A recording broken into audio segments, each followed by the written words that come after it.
We are live, Coach Bryant. Hey, everybody. Happy Wednesday. So, this is Coach Terry Bryant. Welcome to Hits and Heels. I am a football coach. This man made me a football coach, and we coach together at Crawford Middle School. He's been coaching for 11 years. 50,000. Thousands of years. And we have a son that plays at the University of Kentucky. He's also an alum. And if y'all are on Facebook, go to my Facebook page. I am in a contest where I have the opportunity to win a $25,000 grant, and it's attached to Damon John, who is the owner of FUBU and the guy from Shark Tank. And I would also get featured in Forbes magazine.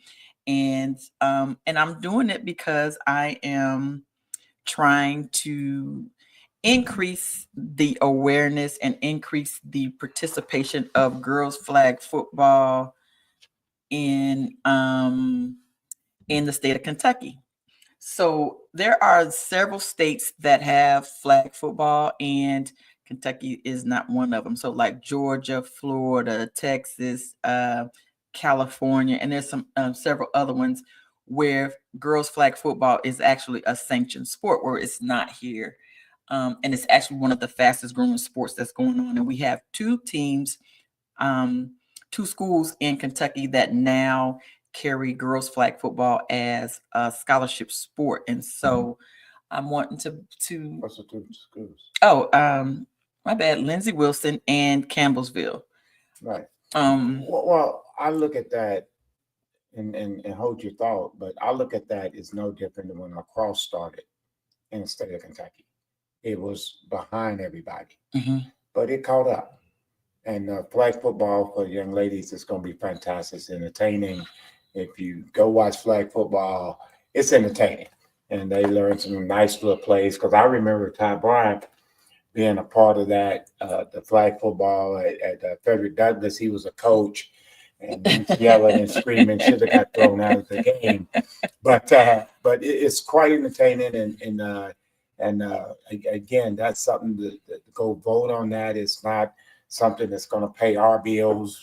Right. It's not paying our bills. It's not paying our bills. Okay. No. It is it's so that I can for young ladies so to I have can an pay, opportunity to be more active and get a chance to go off to college on some type of a scholarship grant or whatever. As long as you don't pay it back, it's a scholarship.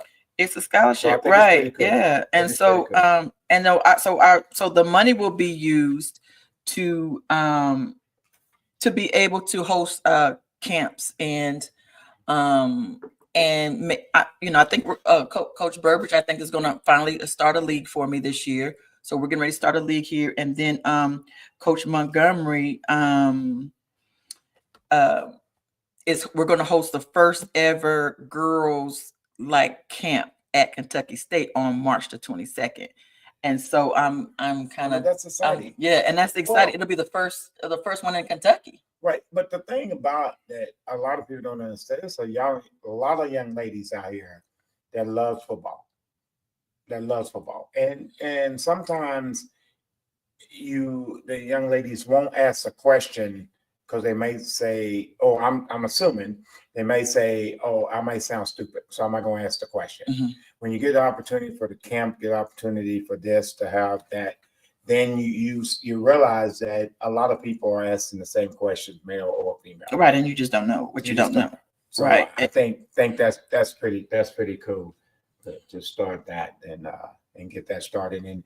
And you said Cornell Burbridge, former University of Kentucky Dallas Cowboy, coached at Brown Station High School, Dunbar High School, and has done a lot of stuff here in Lexington, where his hometown is. And it's going to help out with, I guess it's going through Park and Rec. Yes. Where he works at, okay, it's going through Park and Rec. And just some other feature to get the young people out and not sitting in the house. And, you don't have a choice now because it's cold. So Oh, it's cold. yeah. So with that said, that's pretty good. Yep. So I'm excited about that. So I'm sharing this now. I always forget to share.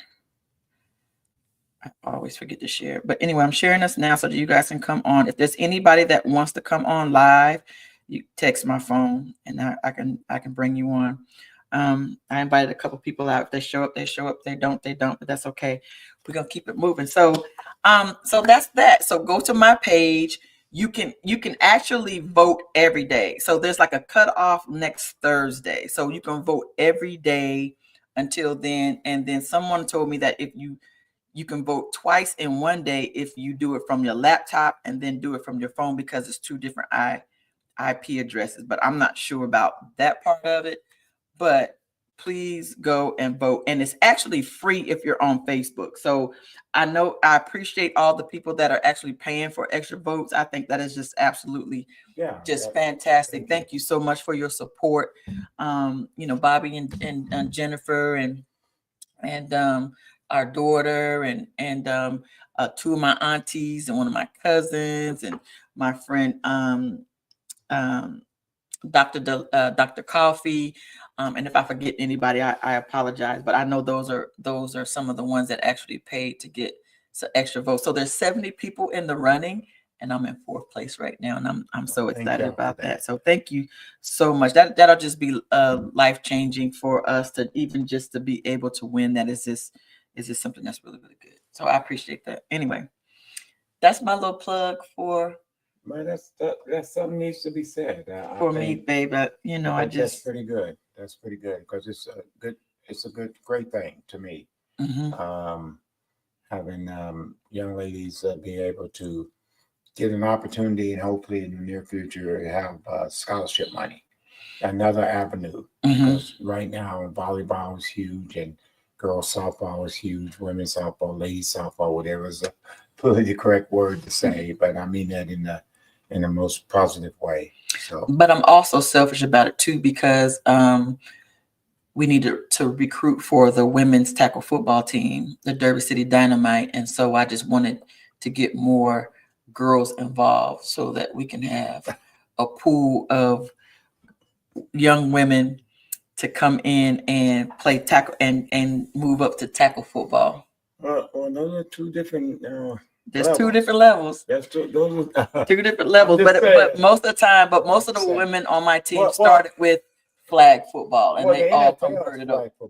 It is flag football, yeah, because you can't hit nobody now. You can't touch anybody, so it's flag football. They even. You know what scares me about the NFL as I transition in over a little bit is right now it is very popular, but but the thing is. And you can vouch for this because you're in the house with me. I don't really watch a lot of football now. And I complain because every play is a penalty.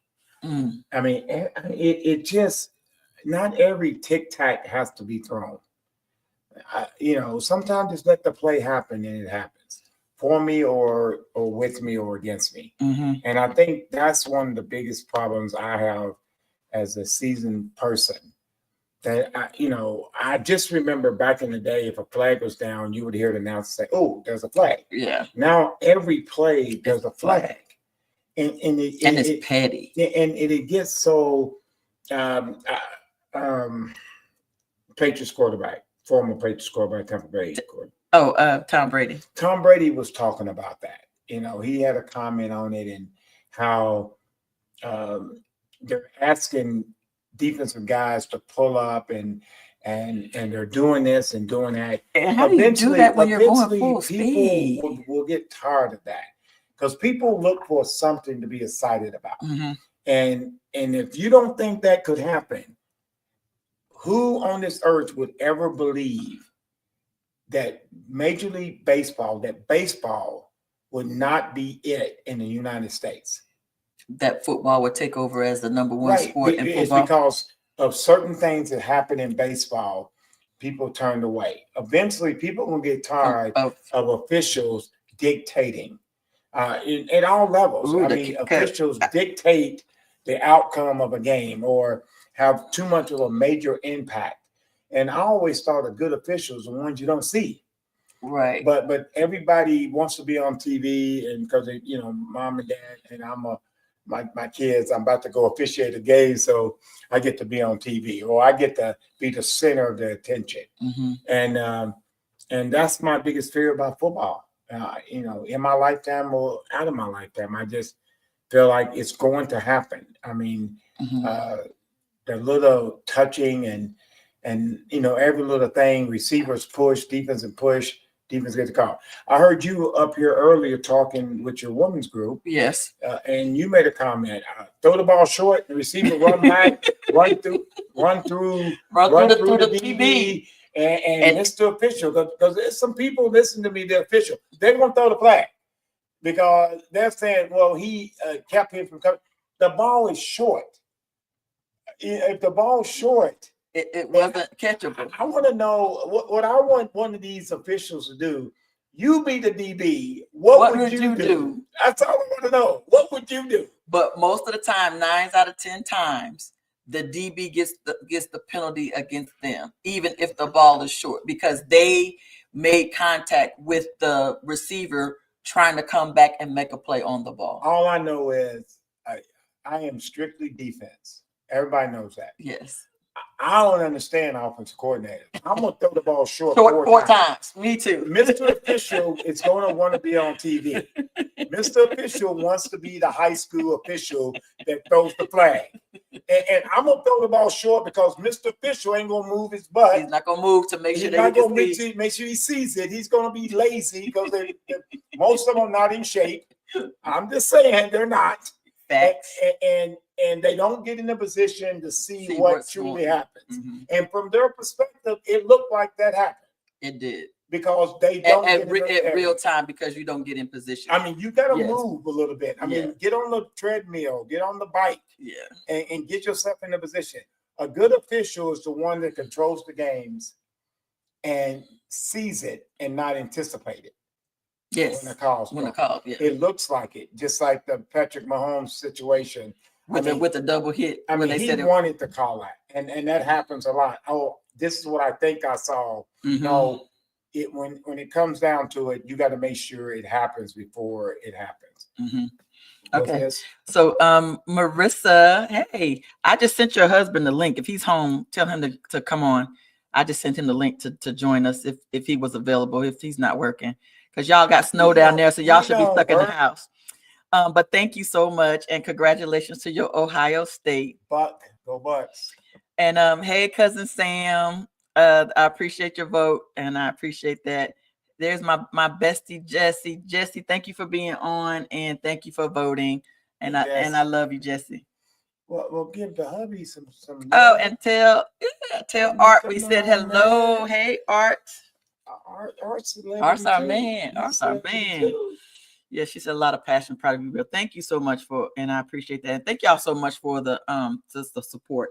We just had I have had a lot of people. I'm like 4th place out of 70. A lot of people. I know a lot of people have supported me on this journey, and so just be patient with me this next week because I really want to win this contest. Well, see, and I keep coming up behind you. It's not about you winning. You the win that you put yourself out there to get, it benefits other people. It doesn't benefit me. It benefits other people. And so people go out and vote, get on her line, so we can help the girls. It's helping young ladies to enjoy. I'm just saying, if you've never been to a flag football, it's exciting. It's fun. Oh, it's fun. So there's this little girl on Instagram. Her name is Yaya, and she's cold. She is cold-blooded. Hey, love you too, Marissa. Love you too. But yeah, she is fun to watch. Well, I mean, it is exciting. All of them, they're quick, fast, give them something. And then never know. I mean, you just never know. The thing is, you get into flag football. If I'm correct, doesn't college have female officials? Yes. You learning the game. You're learning the game. The NFL, female officials. Yes. I mean, and it's not segregated just to males. Yeah. And that's what makes it exciting. Just know the game, understand the game, and go from there. I just think And I think part of my thing of why I'm looking at the future, like with us having just 2 schools here, I'm thinking that it's going to catch on even more. So now I want girls to, and I know this is going to be hard for me to talk to say, but I prefer girls teams to be coached by women, whereas we still have most girls and women's teams are still predominantly coached by men. And so my thing is to have girls teams coached by women and officiated by women.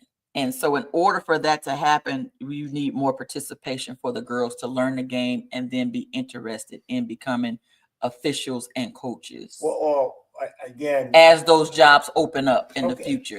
And I agree with that, but I don't agree. Say women, you got to know the game.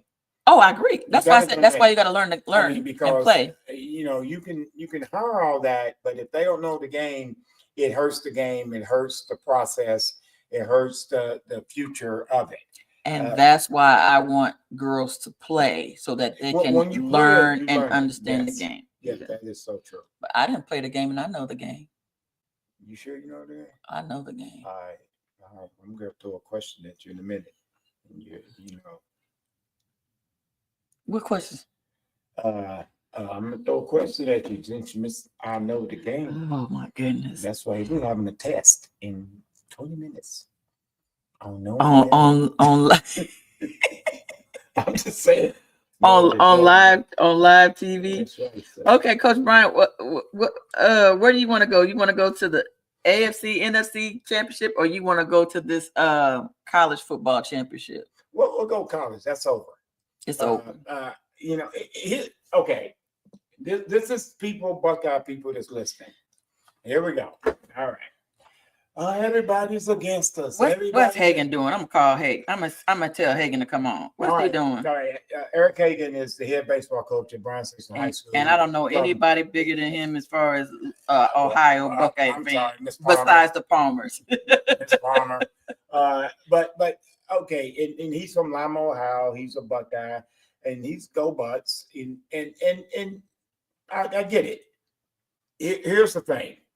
The thing that got me when Ohio State played the underdog, how can you be the underdog when you would theoretically, before the season started, considered the best team in the nation? You didn't play up to the best team in the nation, so you gave people a reason to criticize you because you didn't play up to that. That's what people do. If you're supposed to be here and you don't play here, I'm going to say something at you.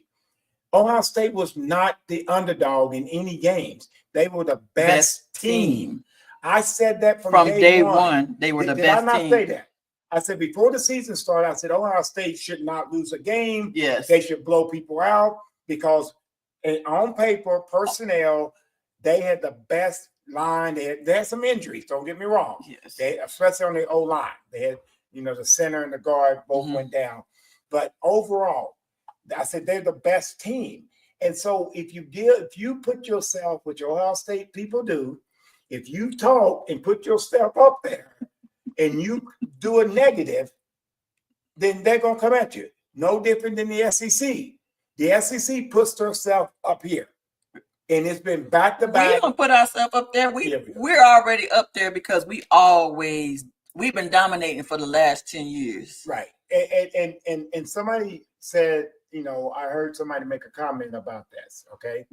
Okay. Hear me. Somebody made a comment about the SEC, this, and that. All right. Here's my thing with the SEC. It is no longer. Eric, come on. I sent you the link. Come on. Okay. My point is, hear me out. There is no SEC Big Ten. It is who's got the best bank account. It's not recruiting. So number one was Oregon. Yeah, okay. Number two was who? That's not what I'm getting at. Right? What I'm saying is, I'm sitting at home. I'm at Moorhead. Okay. I'm at Moorhead. Let's get this right. Ohio State, Alabama, everybody. I'm at Moorhead. I'm a billionaire. I'm about to die. I'm a billionaire. I call Moorhead's president and say, I'm going to give you $100 million, go recruit. What kind of players is going to get? They should be some good They're ones. all going to be Moorhead, making $1 million, $2 million money. And then guess who's going to be ranked in the top 10? Moorhead. It's not the same thing. I'm sorry. I'm not taking nothing away from anything. This is the world we live in right now. What you say, Coach Hagan? Hey!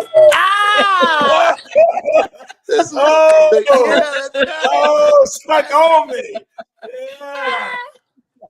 What's up, Terry? What's that? We got you. Well, hey, let me finish, and you can chime in. What I'm saying is, the way football, the way college is, and the way things are now is not the way it used to be. Where'd you go?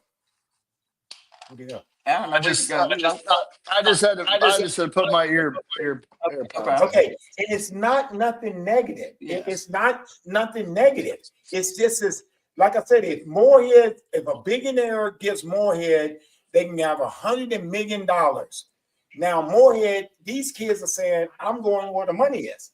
So this quarterback signs to Ohio State, Alabama, and all of a sudden they get a phone call from the booth saying, "If you come to Moorhead, I'm gonna give you $2 million." Where's that kid probably gonna go? Moorhead. Now Moorhead is gonna be ranked in the top players, and I'm just it's not negative. It's just that's the way it is now. I mean, I know. Well, I mean, honestly, when it first started, I was like, I don't like it, but now it is what it is, right? I mean, because it benefits Ohio because they have the money to pay. That's right. Hold up here. Hold up here. Just know this right here. Oh. Look, the world's biggest Buckeye fan. Right there. We got a button we can delete that. Man.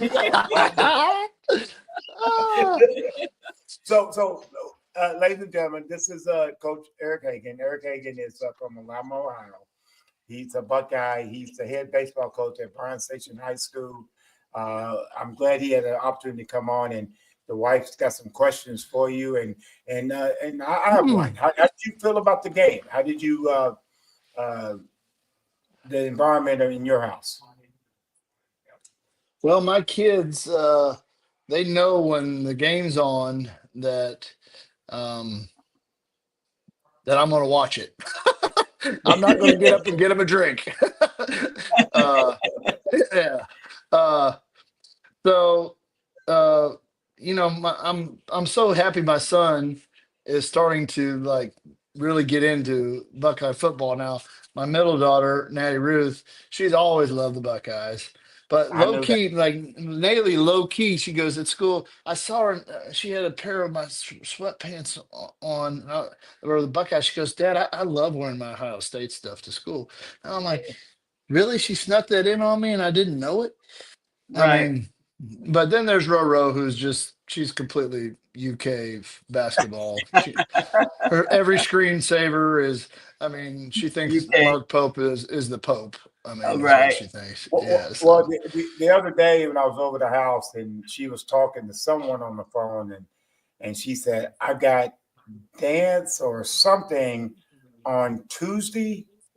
And she said, "I won't be able to go to the basketball game." I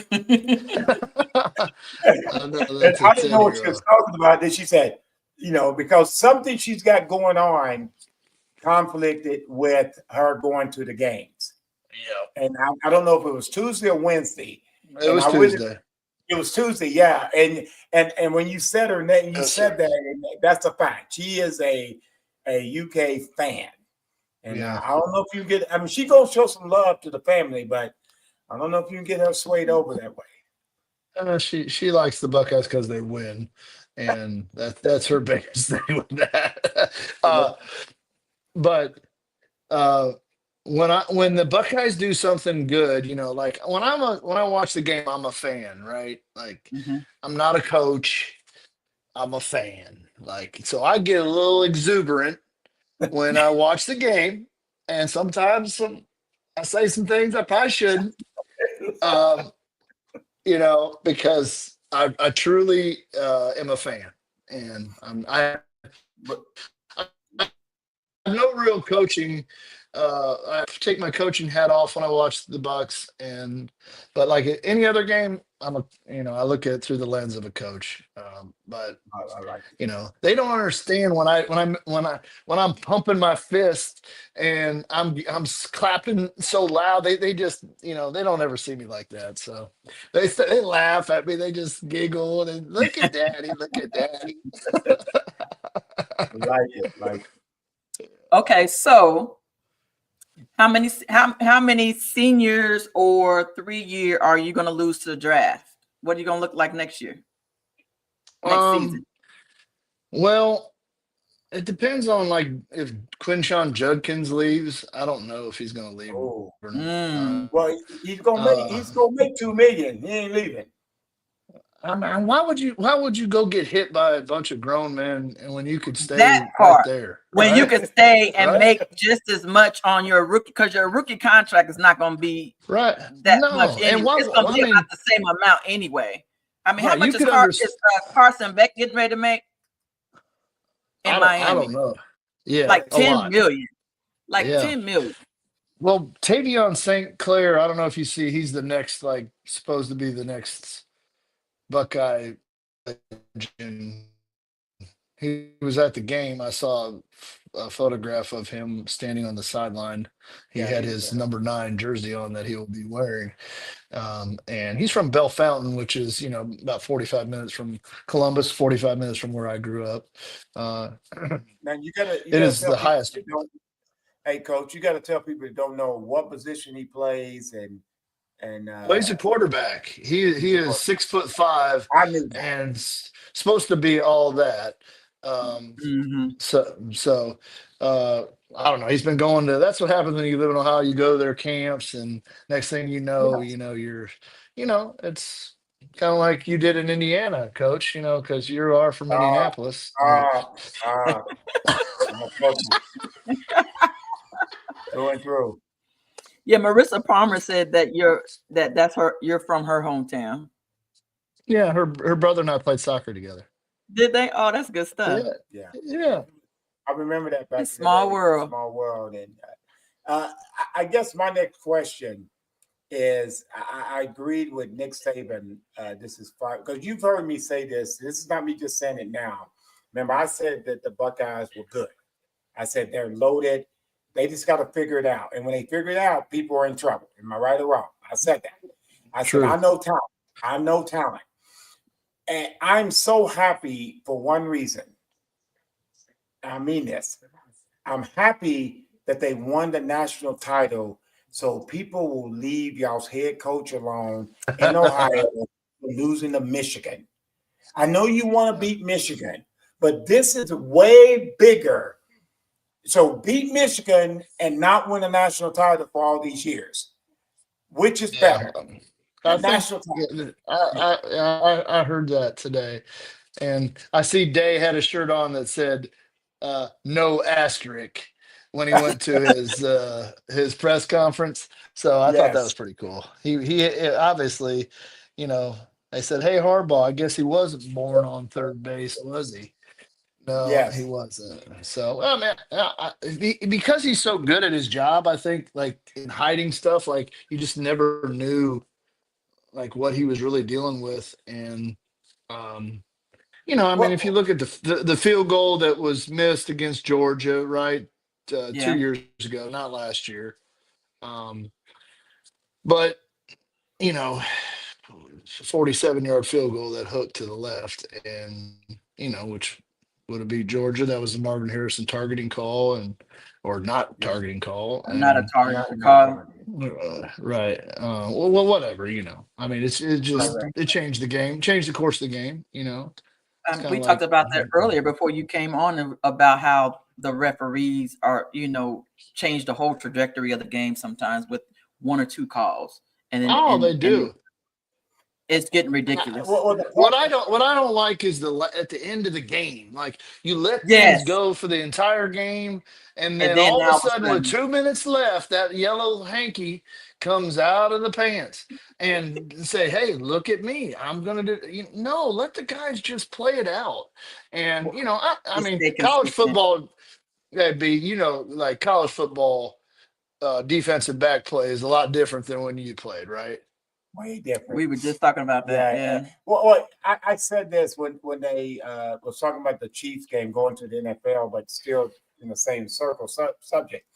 And the Chiefs game, one of the gurus and people, if you've heard me say that there's a difference between a $500 an hour attorney and a $5,000 hour attorney. And I say that all the time. And because you can make whatever you want to make if you're intelligent, you can say it. So this guy comes on from the NFL. He's talking about the Holmes, how both of them, by the letter of the law, if you will, were both hits on the quarterback.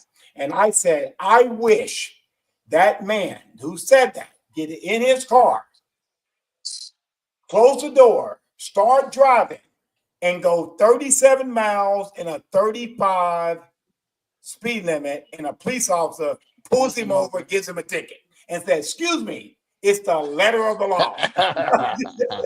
It's the letter of the law. always, always one of my favorite things you said at school, B. Both of us are driving on New Circle Road. I'm going 80, you're going 70. You get pulled over, I don't. My thing is when you make certain calls as official, and I say this as an official, as an umpire, there are certain times that if it ain't 100% obvious and you don't 100% see it, don't anticipate what you think you see. Yeah. To say you're not protecting the game, because the biggest injustice ever in football NFL history to me was when the Houston Oilers was playing the Pittsburgh Steelers and Mike Winfrey caught a pass with 1 foot in, but on that official site he saw something and he made a call that went against Houston, and Pittsburgh won. And that started and the point is he was in the wrong angle to see it. He anticipated what he thought he saw. And I always say that's the most frustrating thing as a coach watching officials is if you don't see it, don't think what you think you saw. Yeah. It just, so I don't know. Mm. So Well, Ohio State comes back next year. Here we go. Big Buckeye fan. Go Bucks. Do they repeat as a champion? And also, follow-up question: what do you think about the 12? I got the 12. I got the a 12, comment on it. Yeah, Go ahead, babe. the 12 game, Playoff. whatever. Yeah, the playoff structure. Did you like it? Well, the seeding is ridiculous. I mean, how does the 7 and 8 teams end up in the national championship game? Right. Yeah. Right. No offense to all you Bronco Boise State people, but I'm sorry. I'm The sorry. Buckeyes 8 and you 3. Arizona Right. State, my fault. Yeah. No disrespect, as B would say. Right. No disrespect, but Yeah. I'm sorry. Yeah. So I didn't hope get that. I hope they just seed them 1 through 12. Like the best is 1 and the least is 12. And at least it's 12. And then one goes against 12 and Yeah. like how it's supposed to be, because it didn't make Right. sense for Oregon to play them Yeah, that road. how bad is it that they were the number 1 seed and they had to draw the Buckeyes? I mean, I felt bad for Tennessee too. Well, I thought that that would have normally what it would be at Boise State. If you did it the right way, they still would have drawn the Buckeyes. The only difference is the Buckeyes would have been 1, 2, or 3, or 4. They've been 1, 2, or 3. There's no question. Yeah, they might have been 4 or 5, but I don't know. No, they would have. That's at the time. I don't know. After that game, that's probably what they were. But I don't know. Sometimes they reseed. That's some I kind of don't know. formats that people do where they play in a certain round when you have lots of teams. But in it the was just AFC. odd that the 4 teams that had a bye got beat. got beat. Right. Got beat. And Yeah. yeah. Well, I don't know about. I'm trying to think of what was the number 4 team. I forgot who the number 14 Yeah, was. was that Arizona State? Maybe They played Texas, right? they Yeah. played Texas. It might be a Yeah, Hall of Fame. that was the good game, right? I mean, that was a good game. Yeah, that was a good That's a game. good game. That was a good game. It really, really was. So yeah. Well, we appreciate you, man. All right, and do me You a don't favor. appreciate my Buckeyes, B. You don't. Hey, man, let me clarify. What? Okay, you and I for 13, 14 years having conversation. Here's the thing about I love good team. I love talent. I love watching good teams. And my wife will tell you, do I watch the SEC more than I watch anything else? Yes. Okay, but will I go out and mow a lawn if Alabama's playing Georgia? Yes. Yes. I'm not 100% into it. I love watching it. If the Buckeyes is playing someone good in the Big Ten, who would that be? That's why I can't watch it. If they're playing somebody good in the Big Ten, there we go. Watch it. Well, what I want to see Ohio State play is this one team, or what is it? North Dakota State. That have won like 50-11 Do you think Ohio State could beat North Dakota State? No. Answer this question. Do you think Ohio State could play? I'm not answering your question, man. I'm not answering your question. I'm going to tell you this. I want could we just one time let Ohio State just slide into the SEC for just 1 year so we could see exactly how they'd fare. I would just love it, B. So then you and I could have this conversation every week. But Ohio State, they won't do that because they keep ducking the SEC and North Dakota State. Well, guess who we play the first game next year, B? Not North Dakota State. Texas. Yeah. Yes. Oh, y'all got Texas first? At the shoe. Yep. Yeah. Oh, yeah. wow. Have you ever been to a game? Have y'all ever been to a game there? Why? At the shoe? No. Why? Oh, you got to experience. B, never been to the game. B, don't get me started, B.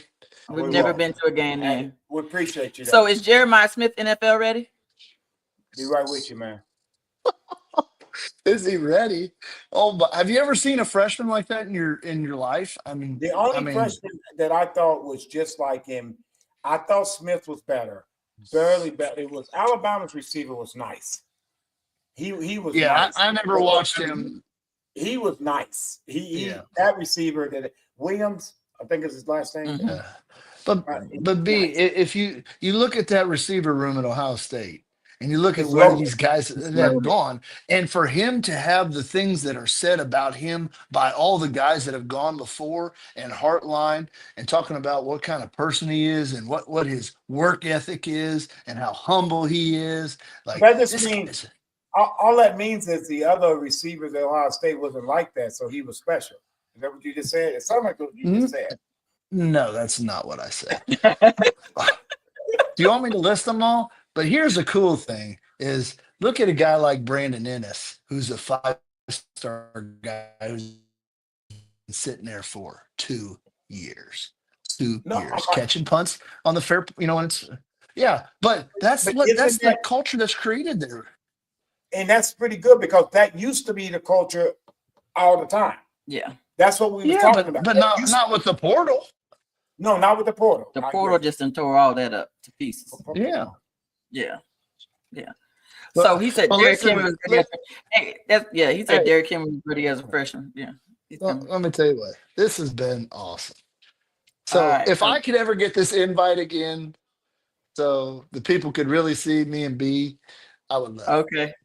Well, I will make it happen. We got to make it happen. Well, you come on and you got a whole hour. Okay. And we need to talk about your history. We'll talk about the history. Let's be real. You've got done a great history. You've done a lot. I'm serious. All kidding aside, you've done a lot. And what a lot of people don't know what you've done in your past history and your college, your coaching baseball career. You know, the first time we met, you was a head coach at Transy. When you came on the Bryan Station to use the field, when they was building your field. Isn't that ironic? Isn't that crazy? And so we got first place I ever practiced was right there with Bryan Station, and now you're the head coach. We got to do that. All right, love you. Deuce. My kids, hey, one more thing before I go. Yes. My kids say, when I don't have this on, they go, "What's wrong, Dad? You don't have your Bryan Station gear on." I like it. All right, y'all. Thank you. All right. Love y'all. Love you too. Deuces. Love you, man. Deuces.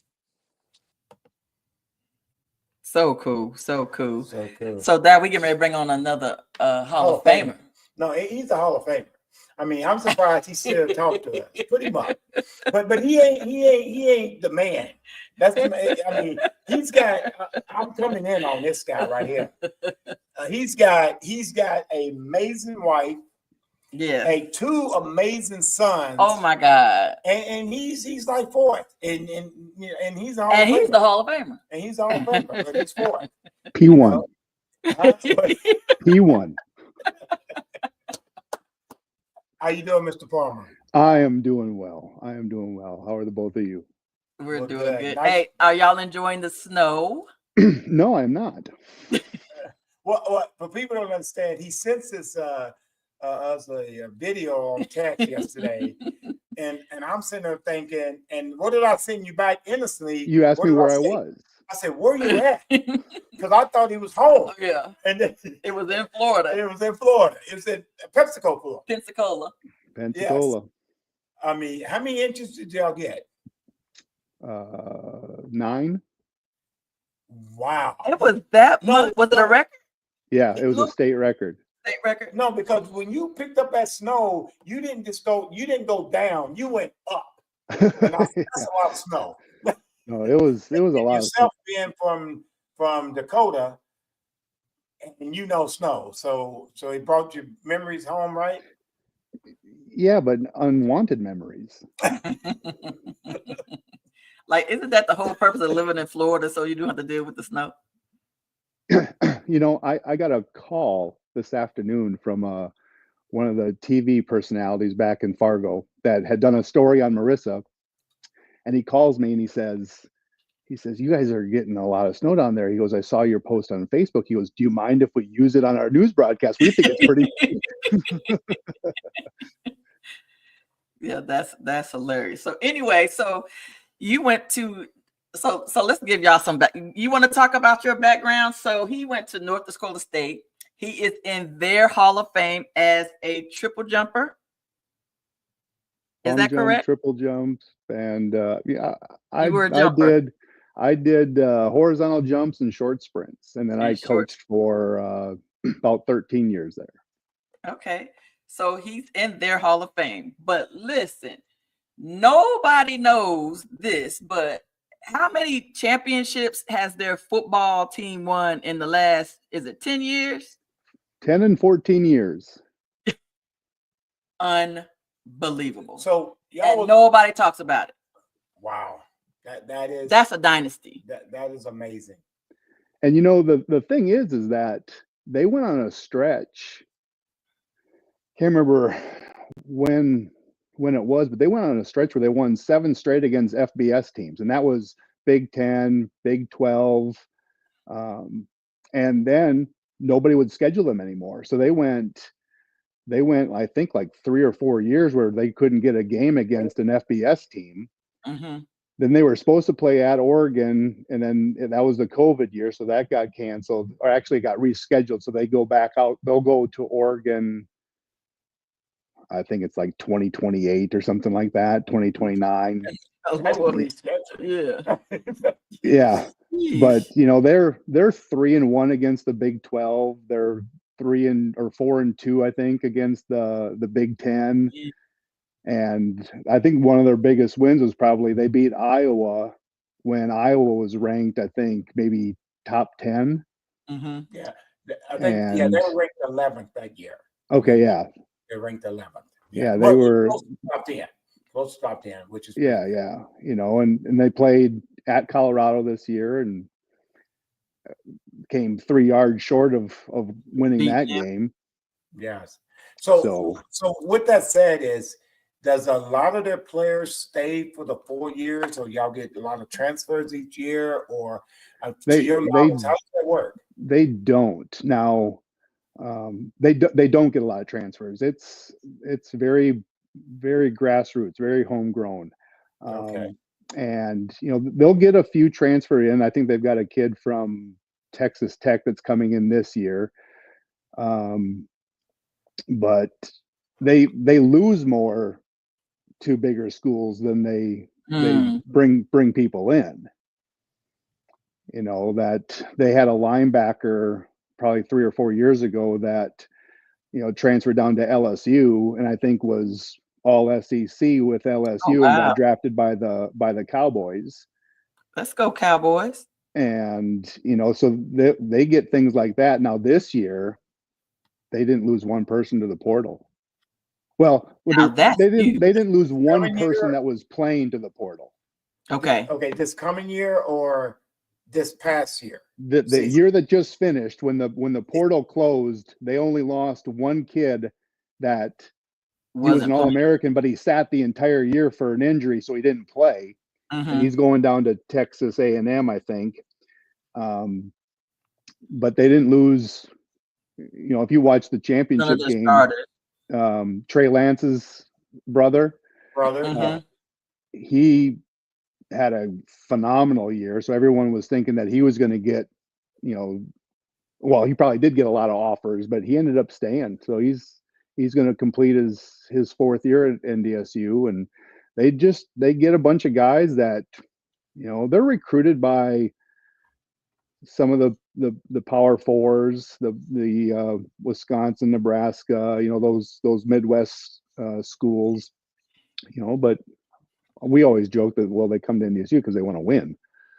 So, and why not? If you won 10 out of the last 14, well, I guess Farmer and Coach Brian, the part that gets me, I don't know what they're doing up there. It's actually pretty good if you really simplify it, because when Boise State was doing this and they were winning a lot of games, they were losing a lot of players to the Big Ten, to the SEC, to the ACC. And then you just said, okay, y'all winning and winning and winning. I'm sorry, when a team wins, I'm not a college coach, but I'm going to your school. I'm sitting somebody there saying, hold on, this team keeps winning. And you're still putting people in the lead because Trey Lance went number 2. Well, and here's the thing that probably nobody that doesn't follow them understands. They're winning and they've had 4 coaching changes.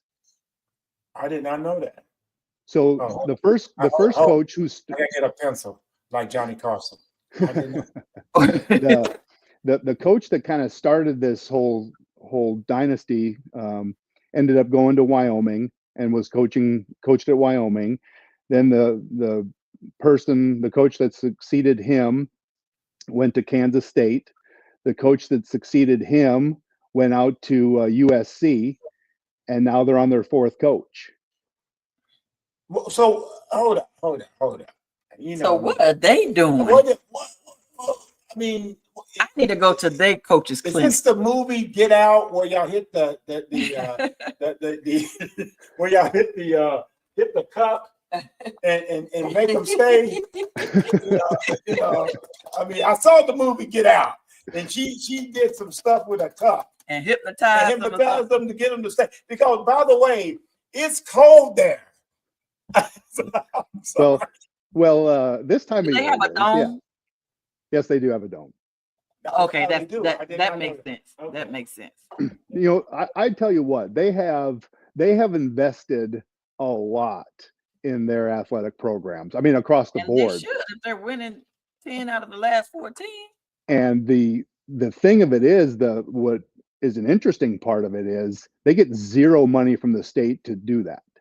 Mm-hmm. Everything is done through private dollars. Mm-hmm. And so they built a brand new indoor practice facility. They've got the dome that is owned by the city, but we lease it from them.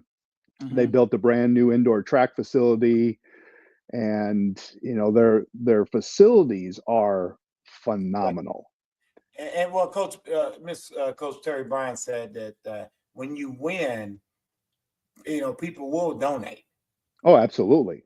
And Now here's especially, the struggle that they're getting right now is a lot of the fan base wants them to move up to FBS, but they don't have a conference to move to. They thought that they were going to maybe get an invite to the Mountain West. That didn't happen. That went to Northern Illinois. There's been rumor and speculation, that the Pac-12 is looking for, an 11th or 10th or 9th or 10th football only schools, and will they invite NDSU?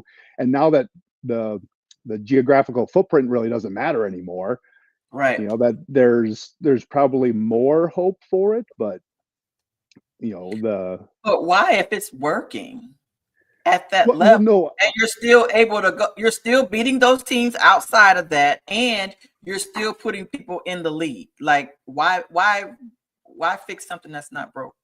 Yeah. Well, I'm going to disagree with that one, Coach. It is, to me, I'm asking the other question. Why wouldn't a conference want them in there?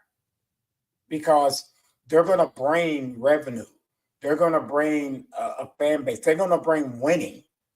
They're going to bring, I think they're going to bring more into that conference than the conference is going to bring to them. Does that make sense? I would agree.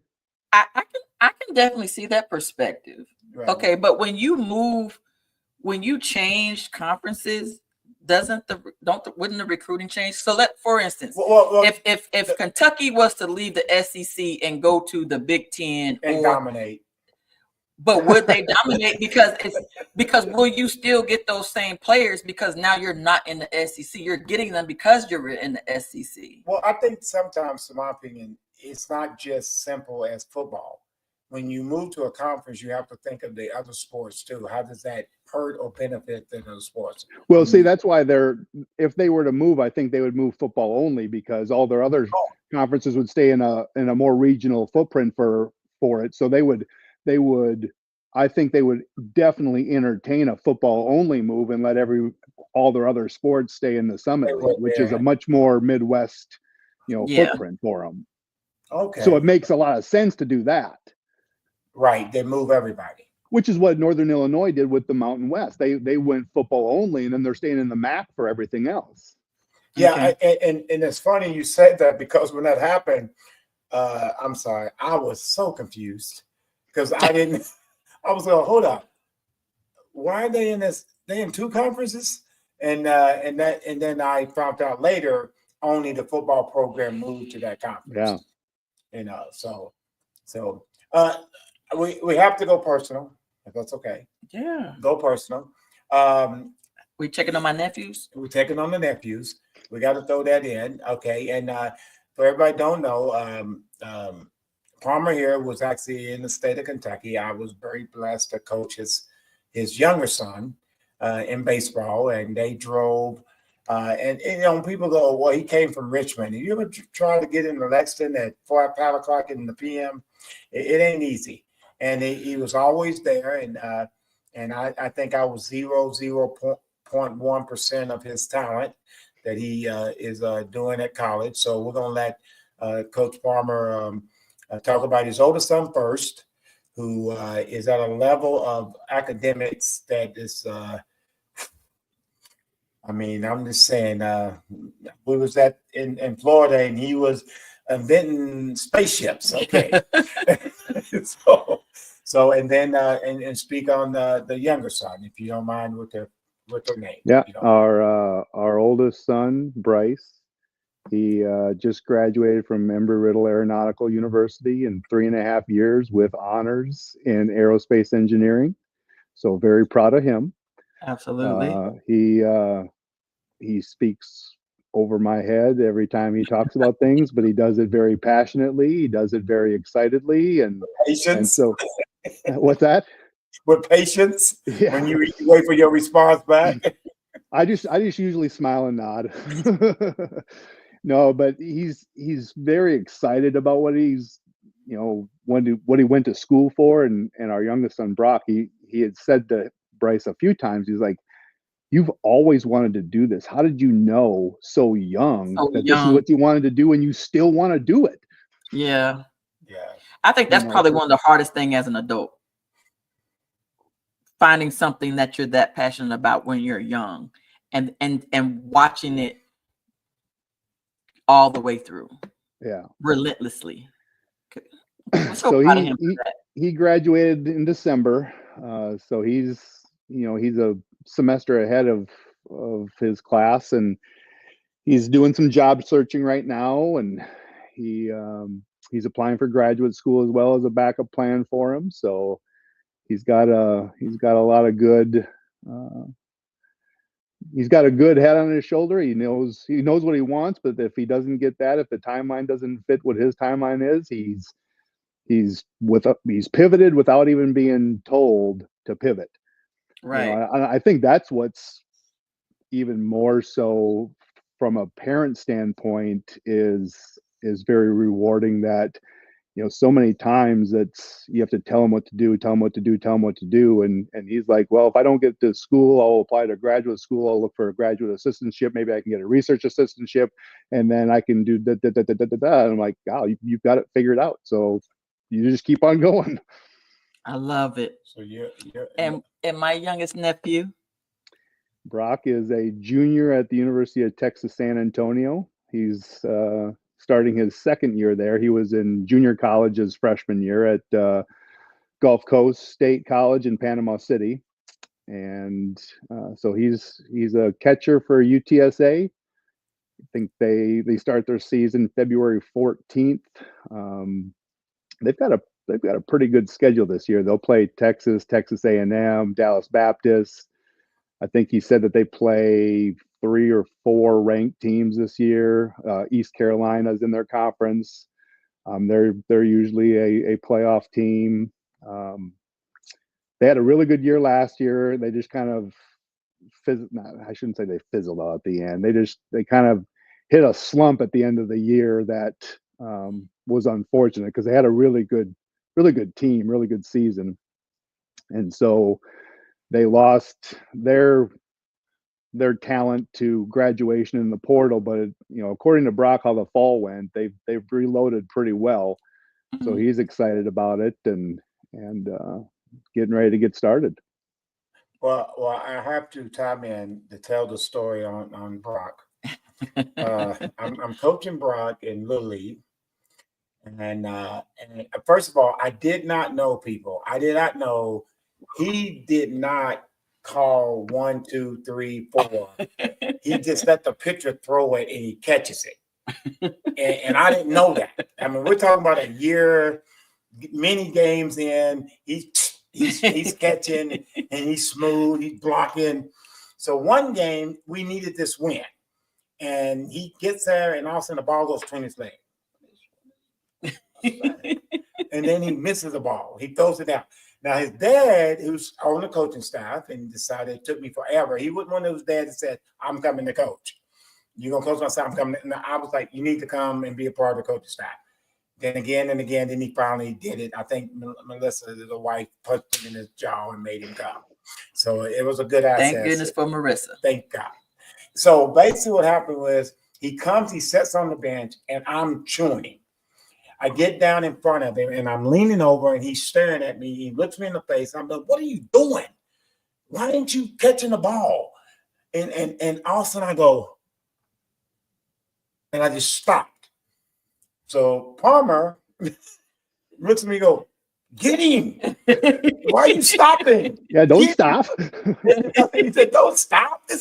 I said, you know your son's got the prettiest blue eyes I've ever seen. So I just stopped yelling at him because of those blue eyes. And then that's when he told me, he said, I'm not picking up the ball. I said, well, you know it's coming. He goes, no, I don't know what they're throwing. What? And he goes, they just throw and I catch it. I said, hold up. They throw a curveball, a changeup, And you don't know. a fastball high, and you have no idea what's coming. And you've got one pass ball the whole year. And Amazing. he said, yes, sir. I go, that's gonna change. And with that said, is I just think that's one of the greatest memories of coaching your son, besides of him just being a both boys are Great, fantastic. great kids. A lot of times the oldest one would be sitting in the stands reading a book that a lot of the words I could not understand. What is that word? So I couldn't read the book with him because I kept asking what that word meant. So that's very blessing. And now the background, real quickly, if we can take a few more seconds of your time. Your wife's background was what? Are you talking in college, or are you talking how far back you want me to go with her background?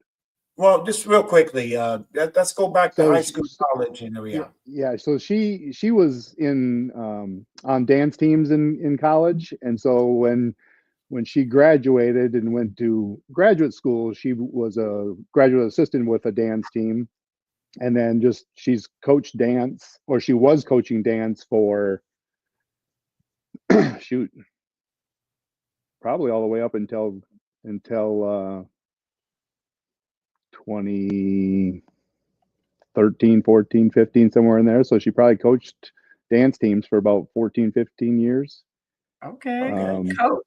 Well, Coach Marissa. The reason why I already knew that story, I just wanted people to know where the talent came from. That's how I wanted. I just wanted them to know where the talent came from. Well, she would probably agree with you.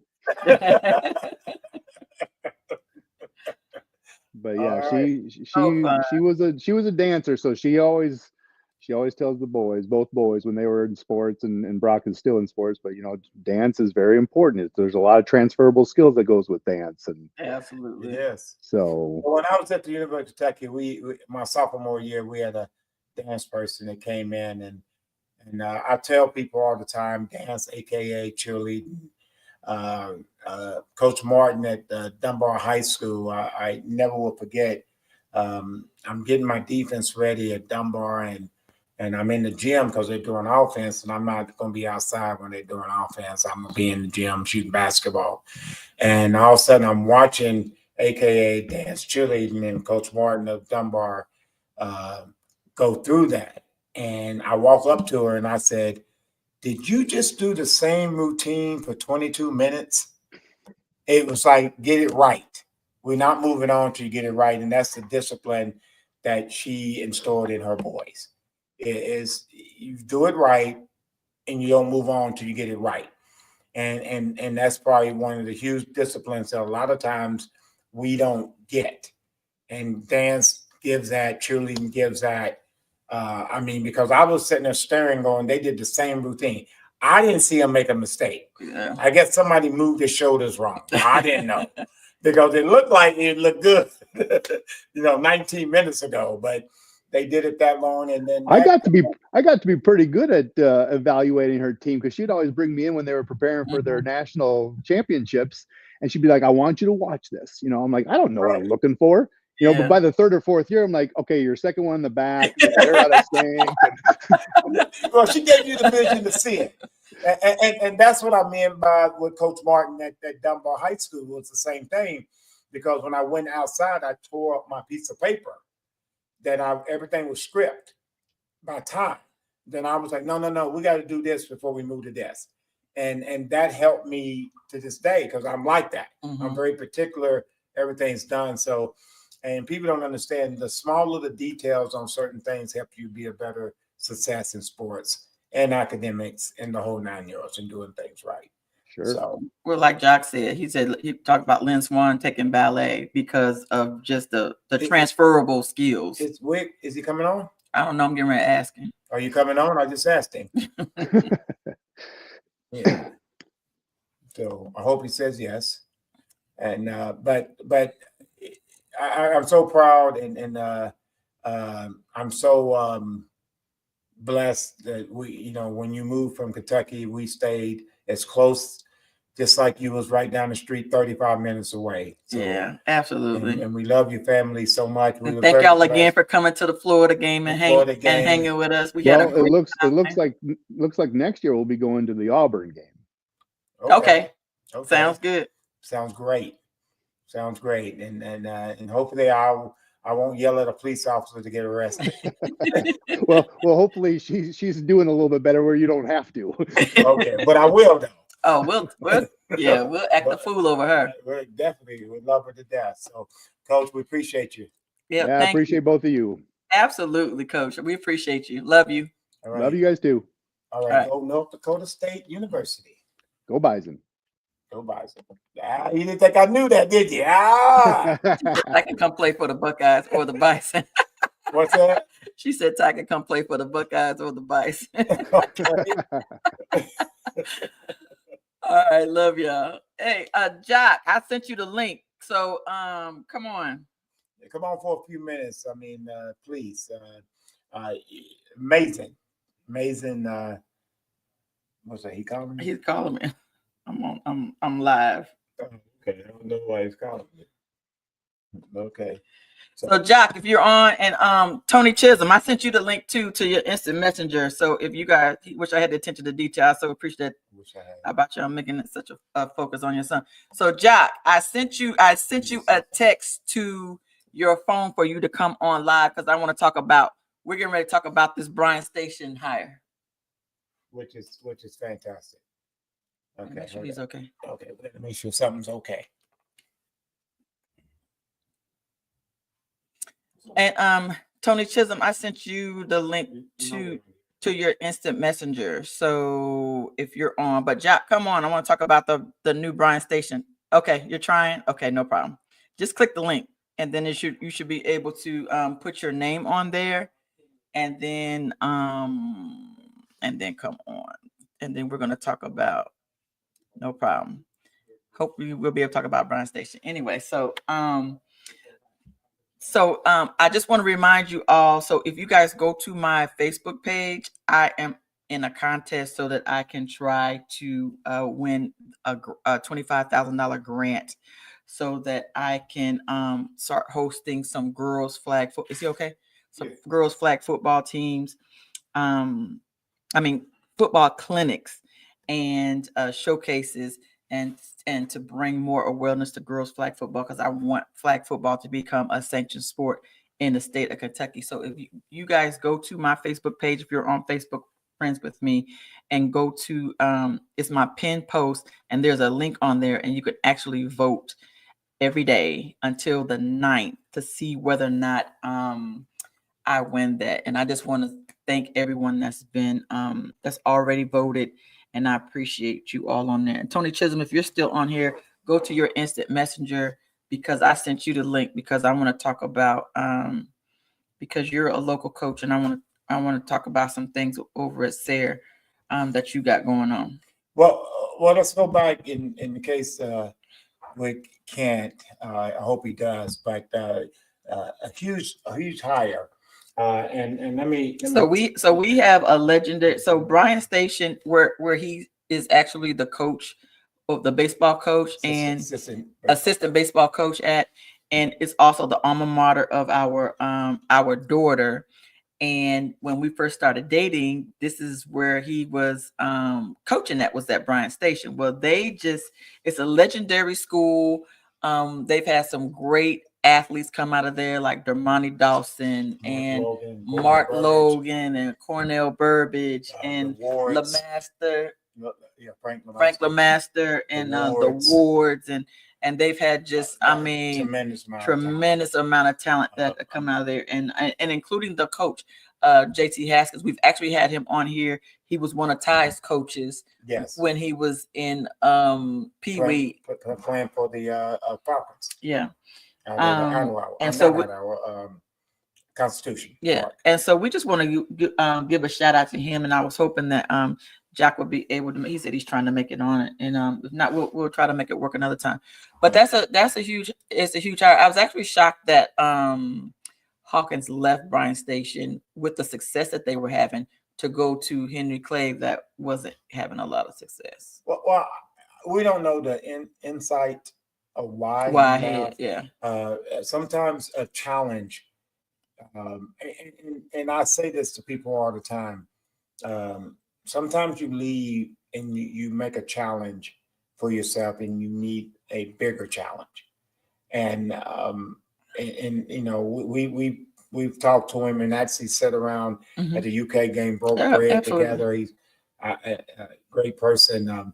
I know he's getting ready to go through a surgery or had a I think he surgery. already. So both two of So- our head coaches have gone through major Yeah, both surgeries, of and them, we're prayers to both of them. Yeah, Him. Coach McPeak at Frederick Douglass High School. So with that said, is that's going to be a challenge to get the players to come out, and play for them. But JT Haskin, there's a young man that I'm surprised he left Bryan Station before the hiring, and that's Green. And DG's a younger brother. Oh yeah, he left and went to Frederick Douglass. Douglass. You know, but Bryan Station has always been a school since the 60s. They don't rebuild, they reload. And so I'm looking forward to seeing what Haskin does. And I think one sooner or later I would love to get him on. Oh, we'll definitely get him back on. Yeah, and just talk about just I would have called him this time, reached out this time, but I just know it's just been very overwhelming because he did talk about just a large amount of text messages and stuff that that he's been getting after that. But what I love about it is it kind of reminds me of Kentucky basketball, where they got a former player that is passionate about the program to come in and lead, and I don't. And I just love that. I can't wait to see who he brings in on staff. Yeah, but I said this to him. I sent him a text, and there's nobody on this planet of Lexington, if you will, that don't know that I love my Bowling Green High Purples. And I love my Purples because for one reason, they hire Bowling Green High Purples. Mm-hmm. They hire BG Purples. And I said that to him on a text, and he loved that. And I said, the reason why the Purples program does what they do and done always successful because they hire Purples. Yes. And because even at my alma mater in Junction City, we have a former in Kansas. So I grew up in Junction City, Kansas. Go Blue Jays. Mitch Whaley is our head coach, and he played when I played. Right. Yeah. I think he's a former alumni. That you can get a fit outside because the last two head coaches of Bowling Green were not Purples, but all the assistant coaches were Purples. Okay. But with that, Kevin's now at St. X. But with that said, is you got to find someone there, and Hawkins did a great job there. Absolutely, he did a fantastic turned job. It around. Yeah. Oh my gosh, he did a fantastic job. And then you trying to keep that going, that momentum, and then all of a sudden you hire JT Haskin, former Bryan Station, Wilton Cardinals, and then he was already on staff. For many years, and he might have been assistant head coach. Because I think he ran a lot of the programs and did a lot of the stuff, the practices and stuff of that nature. And I've been through that with Dunbar when I was at Dunbar and the Mike Mann. Mm-hmm. I did a lot of the where he got programmed to learn how to be a head coach. Mm-hmm. Because people think here's the funniest part is when you do something very well, people from the outside, administrators and everybody think it's easy. It's not easy. And I remember a coach said to me, even at Crawford, you make being a head coach easy. You make it look so easy. It's not easy. It's not. It's not even close until you start doing it and you see all the headaches coming at you. And some people believe out here in this world that you can put anybody in that position and keep success. And that's not the case. That's not even close to being the case. I mean, we say that even at Crawford. We've been very blessed with 44-11 in 6 years. In 3 championship games. In 3 championship games and 2 Final Fours. Mm-hmm. And I'm not having a moment, but that's the standards that JT's bringing to it because he's been there to the state title game as an assistant coach, as a assistant head coach. He's been there as a player. As a player, he took them to the state championship game. I remember I used to tease him when he was younger that, he tried to get a brother fired because he was a quarterback when I first got into coaching and tried to get me fired as a quarterback at Bryan Station. And that's when they had that Sheldon, the running back as well. But Heston was definitely him and his brother Robert. Gotcha. I mean, like I said, I'm excited about it, and my thing is just hoping that the alumni come back and are But they do. active and just really just come through and just show love and support and whatever they that want to win. Yes, they If want to they win. They follow. You can find that. You can see that when they are playing a big basketball game right now. Yeah. They show up. Yeah. I mean, Northside shows up, and that's a fact. Northside shows up. They really do. They want to celebrate a win, and that could be Crawford. That could be Crawford. That could be Bryan Station. That could be Wimburn. If it's over on that side of town, that area, they show up, and that's a fact. That's 100% fact. Absolutely. Well, you had brought up when you brought up Hawkins and about him leaving. Mm-hmm. Today I saw where Nick Saban said that one of the biggest mistakes he made was leaving LSU and going to Miami. Well, I think it was a big mistake. See, in that he said because sometimes you just make a decision and okay, you sent me that. Did I send you that? I didn't realize I sent it to you. I didn't. I think that sounded good. Okay, here's the reason why. LSU's history of football has been good. They have two little running backs in the 80s. They've won some things. But no one can beat the back history or tradition of Ohio State, Alabama, okay, back in the day, UCLA, all right, back in the day, Nebraska, Oklahoma. That's those schools, and there's some more, has major history. Okay. Michigan. They did okay. Ohio State. Ohio State. Because Ohio State was winning way back. They just didn't start winning. They won. And what I'm getting at is Mr. Coach Brian, is this. Him leaving put him in a position to put the best coach, one of the best coaches in history, at one of the best university in history. And I mean that. And that's a fact. And I think it was something he thought about at that time. I made a mistake because it didn't turn out. But if he went straight from LSU to Alabama, he wouldn't have said that.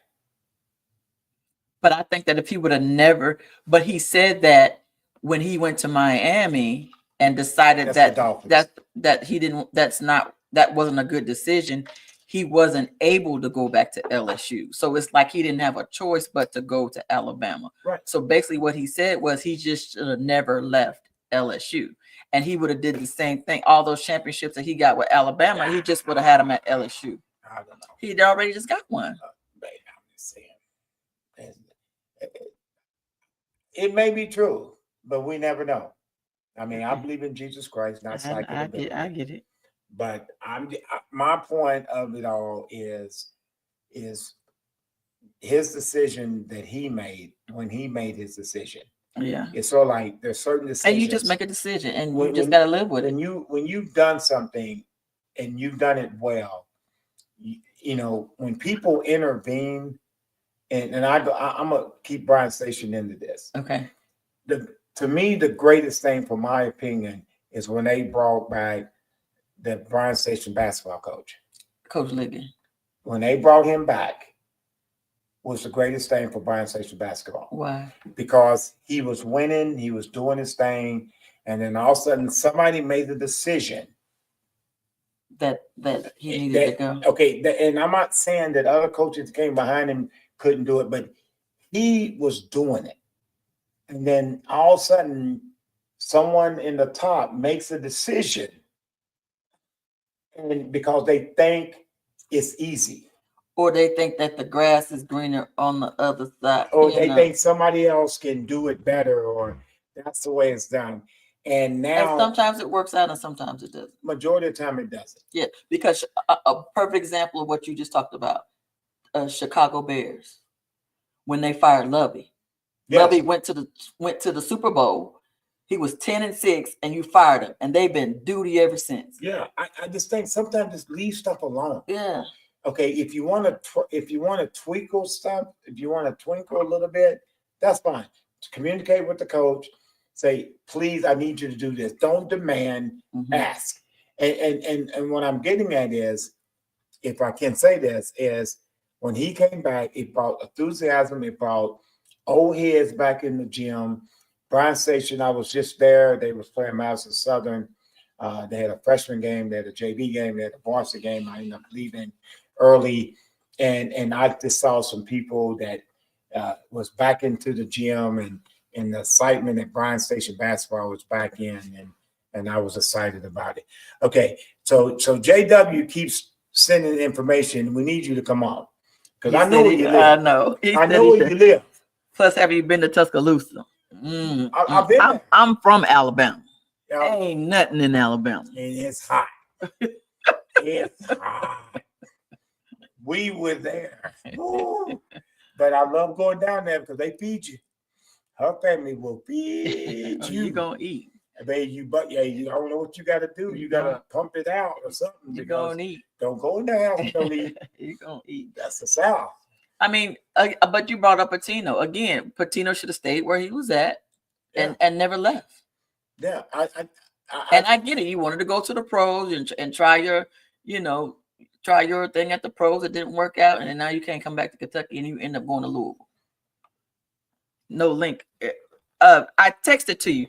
Okay. Check your text messages. So when JW comes on, I mean, great hindsight on this and this, but going back to Bryan Station basketball, I was so happy he came back, if you will, back to Bryan Station, and he brought a group of young coaches that just knows their thing. I mean, even myself, with you and Davenport and Edwards, when you coach, you got to have other coaches that have very good input. It doesn't mean I'm gonna do everything you request, but you can't paddle that boat by yourself. And I just think at Bryan Station, with with JT Haskins, about his son transferring, that'd be pretty cool, wouldn't it? Who's from? Cornell. Cornell, your son gonna transfer back to Bryan Station? I'm sorry, I didn't start that. We got him on. Hey, hold on. Let me call him. He's on. You do not have to bust the door down. Okay. I appreciate that, but ain't too many people hitting out in this cold right now. You must have paid good. They probably had you all getting me in the weekend. They like, nah, bro, we gonna get him, but you gotta give us 74 hours on that contract. Hey, how'd you know? He just texted me. He said, hey, man, we ain't there. This is Lexington, man. This is Lexington. We know everybody. They ain't gonna go work no cold for real. No, sir. And I got the wrong hat on today. I mean, it's a great hat. You got the right hat on today. I was gonna say, but I do have my Bryan Station gear ready to go. Okay. I got it ready to go. I had I reached out to Coach and let him know, man, we proud as punch with him and for him. I think that and he actually I was blessed to have him show up on a live I did today. And he beside him being a Louisville Cardinal, man, I just am crazy about him. We just have that issue. That's his only fault. No, but that's not his fault. He fell in the Minifield thing. UK at that time did not recruit him, and so he went to the next school that wanted him, because you always want to go where you want it. And so that's why I don't really say very much to him about Louisville Cardinals, and his blessings that give me I, chance. I don't say nothing to him about the Louisville Cardinals. I let him do his thing, man. Tried. I understand. I get it. I tried. I tried. I'm like, why we got to be in Adidas at Bryan Station? Why we in Adidas? Why? What are you doing, man? Bryan Station's Nike. It was when he was there before. He was Adidas, but Yeah, they're Nike. yeah.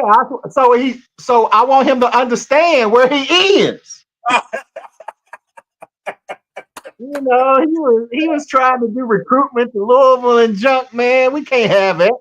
Yeah, back in the day, we were Adidas, but now, yeah, we're Nike. But Bryan Station is Nike. Yes. Yeah. So I think to your point, there are intangibles in sports, and we've seen it in basketball with the Pope era, and I think it's probably going to be more of an issue when you talk about a sport like football. There are certain sports in which your will means more than in other sports, and football to me is one of those wheel sports. Some basketball has a little bit more finesse skill involved in it, but that's a push and pull, grind it out kind of game that I think he brings an intangible. He loves the game and he loves that school. Yes. And I think that is something all of us on the North Side can gravitate to, understand, and appreciate. As long as you're giving your best, doing your best, and you one of us, hey, that's a good game and it's a good day.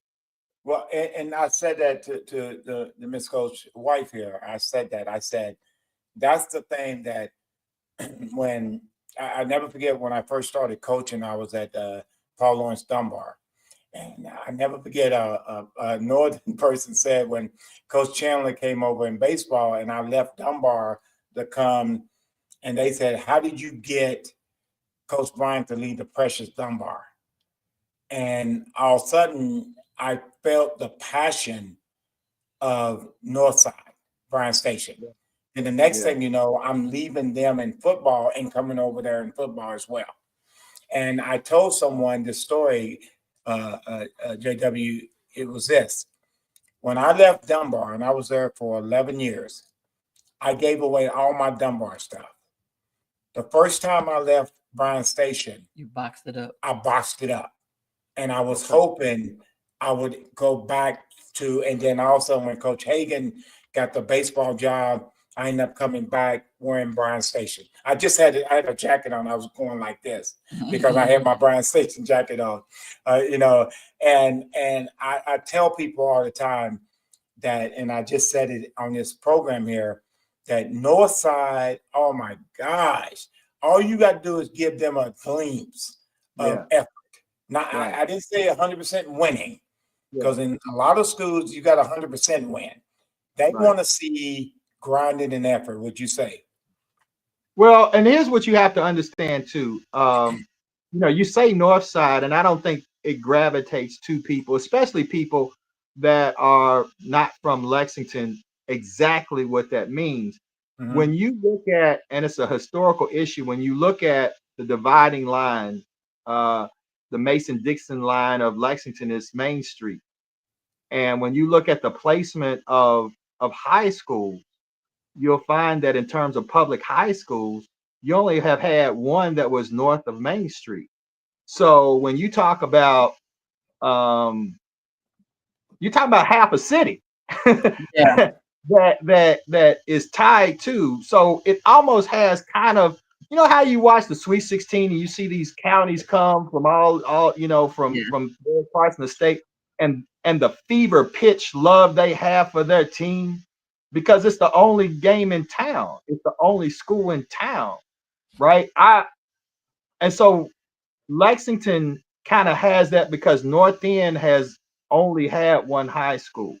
The other thing that is in the mix behind the scenes is that many of the successes of other schools have been with kids that ordinarily would have been naturally at Bryan Station. Mm-hmm. And to watch that over and over again. And you know, so I remember when they created Dunbar, right? They carved out a district that took Charlotte Court, right? Mm, And they go from nothing to going all of a sudden, Burton and them are up in the Sweet 16, you know.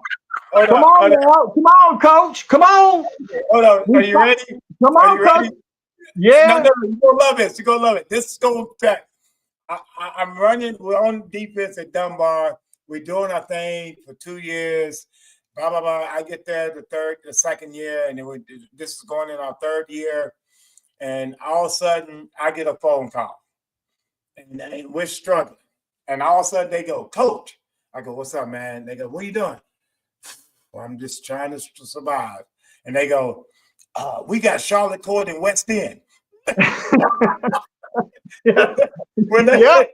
Just changed the whole dynamic. And 2 years later, Yeah, it was a we're in the state state championship. Yeah, and everything. I said, wait a minute. Now you got to keep in mind, Bryan Station has only had one state championship team, 1971, and I hope that with the Hall of Fame, that I hope that they are included.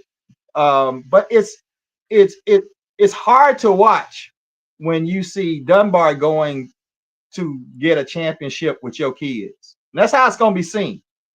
When you see Pitino introduce Catholic to the idea of the ability to recruit in Lexington. Yeah. Right. And how that changed the dynamic for all the Catholic schools. So all of a sudden, you know, I mean, D2 would have been playing at Bryan Station. He's over at Lex Catholic, right? And it kept going and going. So it's like, you all know about the feeder system better than most, if not anybody. And so the attachments you have, it's like we grow them, we groom them, we build them, you take them, and then you take them. But And that so- happened when Frederick Douglass got built. I was getting ready to say, and then it happened again. That was a championship team. Well, I tell you that It was a the championship thing team. on the Frederick Douglass thing towards the north end Bryan Station. It was funny. I'm under Coach Parks, and all of a sudden we're playing Frederick Douglass for the first year, and all of a sudden I'm hugging 3 out of their 4 DBs I coached last year. Both Right. linebackers was at Bryan Station. 2 of the D linemen was at Bryan Station. Okay, we end up going at Bryan Station 1-9. I want to say they went 8-2 or 7-3. I want to say 8-2 that year, you know, and made the playoffs. Of course, you know, we ended up getting beaten in the first round of the playoffs. And you're absolutely right. And that goes back to JT and Hawkins. You know, people can like him or not, but he did bring excitement back. Absolutely. Meaning being the head coach. He brought very good assistant coaches. Now, my question on the floor, do you know, I don't know yet because I haven't talked to anybody yet, how many of those coaching that were Bryan Stations, because they had a lot of them, they went to Henry Clay? And how many is JT going to get to come back or get new who can coach? Because that was a pretty good, outstanding coaching staff the couple of years at Bryan Station. That was a very good coaching staff. And in closing of my statement here, I just remember with Dunbar back in the 90s, we had a who coaching staff. Mike Mann led us, and he's a great guy, fantastic person. I don't care what anybody say. To me, he was a fantastic person. But with that said, we had who, because at that time we had Cornell Burbridge, we had Rob Johnson. I was there. We had Sawyer, who played at UK. I mean, we had Barbara, who was an outstanding kicker. Our special team was, God rest his soul, was second to none. So we had very good who, and people forgot that Smith from Harrisburg, he coached on that coaching staff. He coached running backs. I'm going to think of his name. He's the AD down there now, and it's not Harrisburg anymore. It's Mercer County.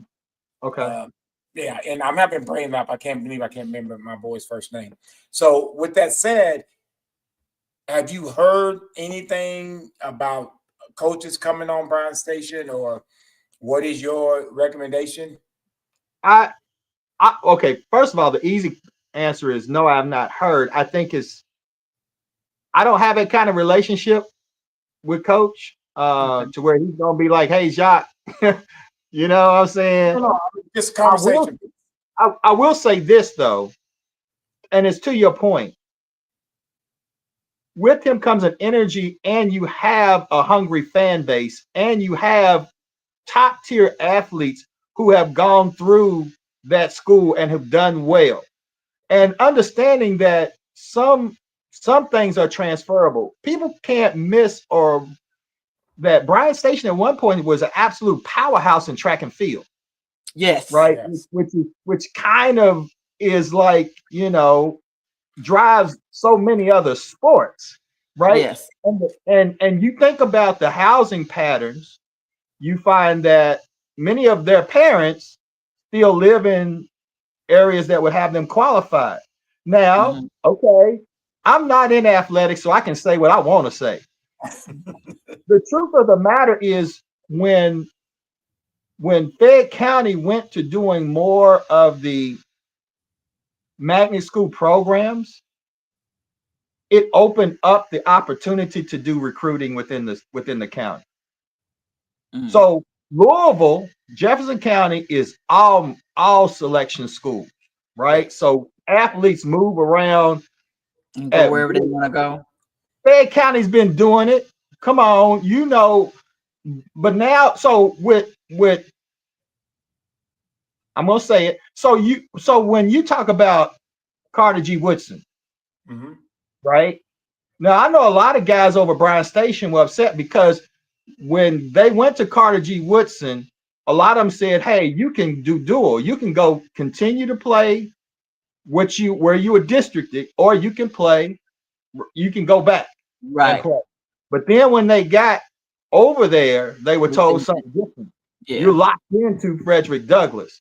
So Mhm. to Coach's point, you took a team that was right on the verge of being a state challenger. We're right I there. mean, those kids were they took Lafayette to the hilt back when they had your boy that played for Alabama, Wills. No, Yes. uh, Yeah. David Wills yeah, right. and And Landon. then they dismantled that team. And half of those, and it happens over and over again. So it's happened also when Scott County begins to do its recruitment, right? We know they moving people up there, give them a Toyota job, whatever they doing. They end up in Georgetown all of a sudden, right? Right? Come on. I mean, all of a sudden, you got a brand new school and y'all challenging for the state championship. You ranked top 10 in basketball. Come on, man. For real. Like in Yeah. Georgetown, right? But where do they keep sucking out of? What pond are they pulling from? And it's the north end, right? Yeah. So if JT can ever get to where he navigates all of those dynamics, to where he can maintain what's actually in the area, the talent will be appealing.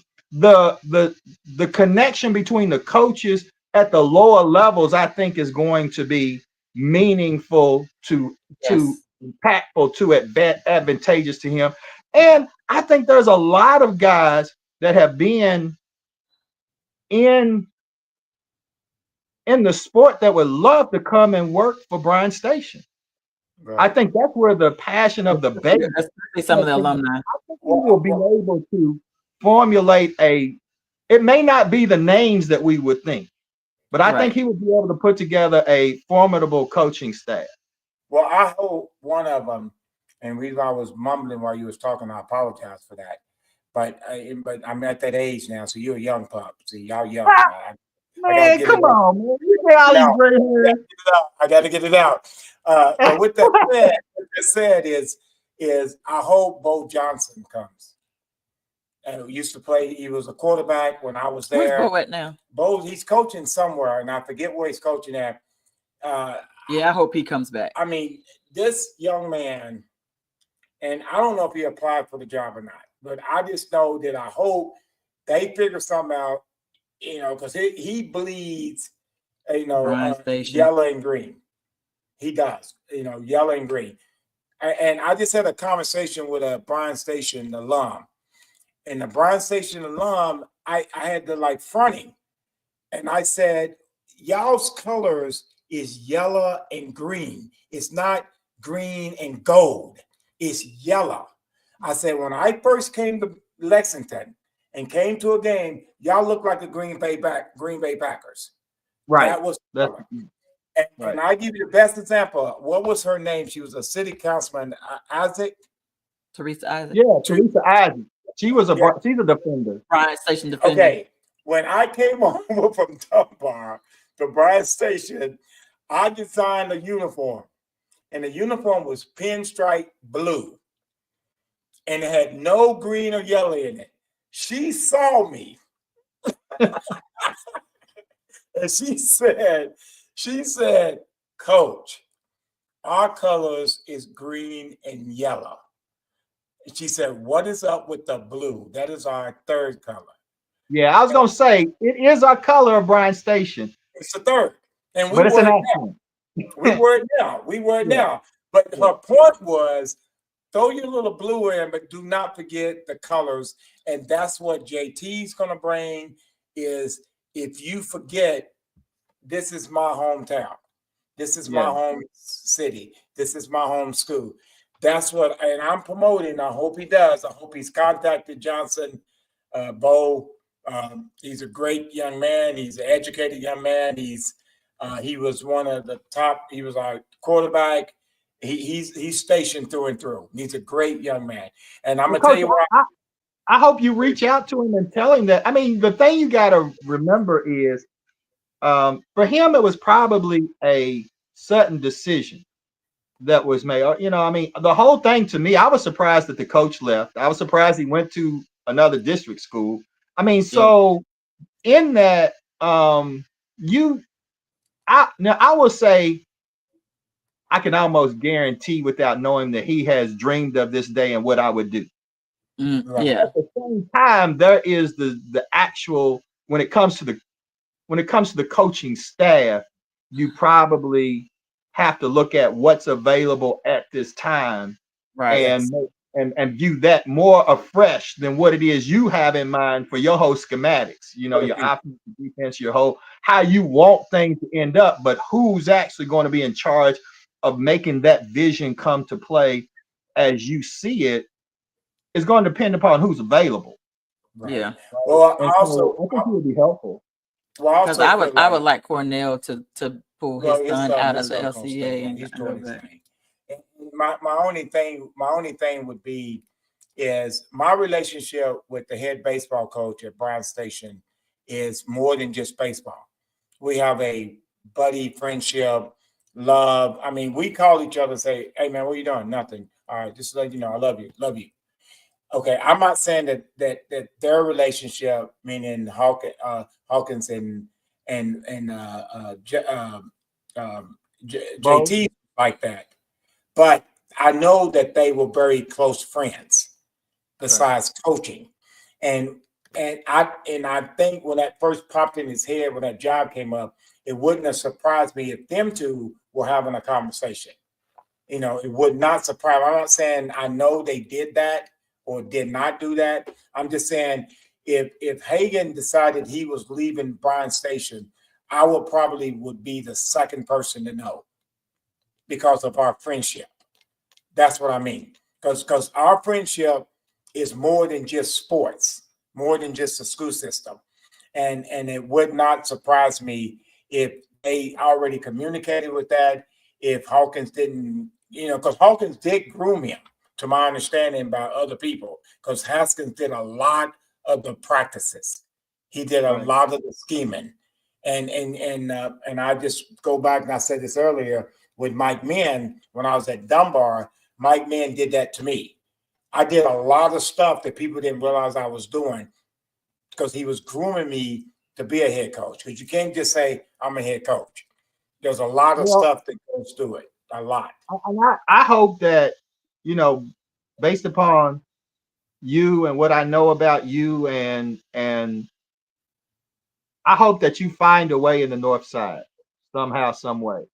I'm just gonna put that out there now, since we just throwing stuff out. Before I forget, I want to say thank you to Alvin Brown. He made a Yeah, comment. I want to make sure that we acknowledge that, because he said that your father was such a great mentor, and yes, I appreciate him, and I watched his comments, but I just wanted to publicly acknowledge that, and it means a lot to me. And so I appreciate that. But I'm excited about the energy. It does have a Pope kind of feel to me. yes, Yes. And I'm and it's funny how the reaction of the Kentucky base was to Pope, because he hits different and they responded. But also, I actually think that he is going to be an outstanding head coach. I just really believe that. I think JT is going to be a great head coach, and I know he put his name in the hat like really last minute. I think he really pondered it, and then finally made his decision and put it. Us three would do. We would put it in God's hands, and let God put it in our heart to make the right decision and do the right thing. Because regardless, whatever you do in life, it's Him. And if you be still and listen, He will tell you if you're making the right decisions. And one of the things I like is, as we talk about coaching today, it's hard for us to miss the Coach Prime effect, and I think that with that, it's important. What I like about Haskins is he has the energy, but it's within the walls of right bounds. He is. I've never heard a negative thing about him personally. His family is on point. He's handling his business.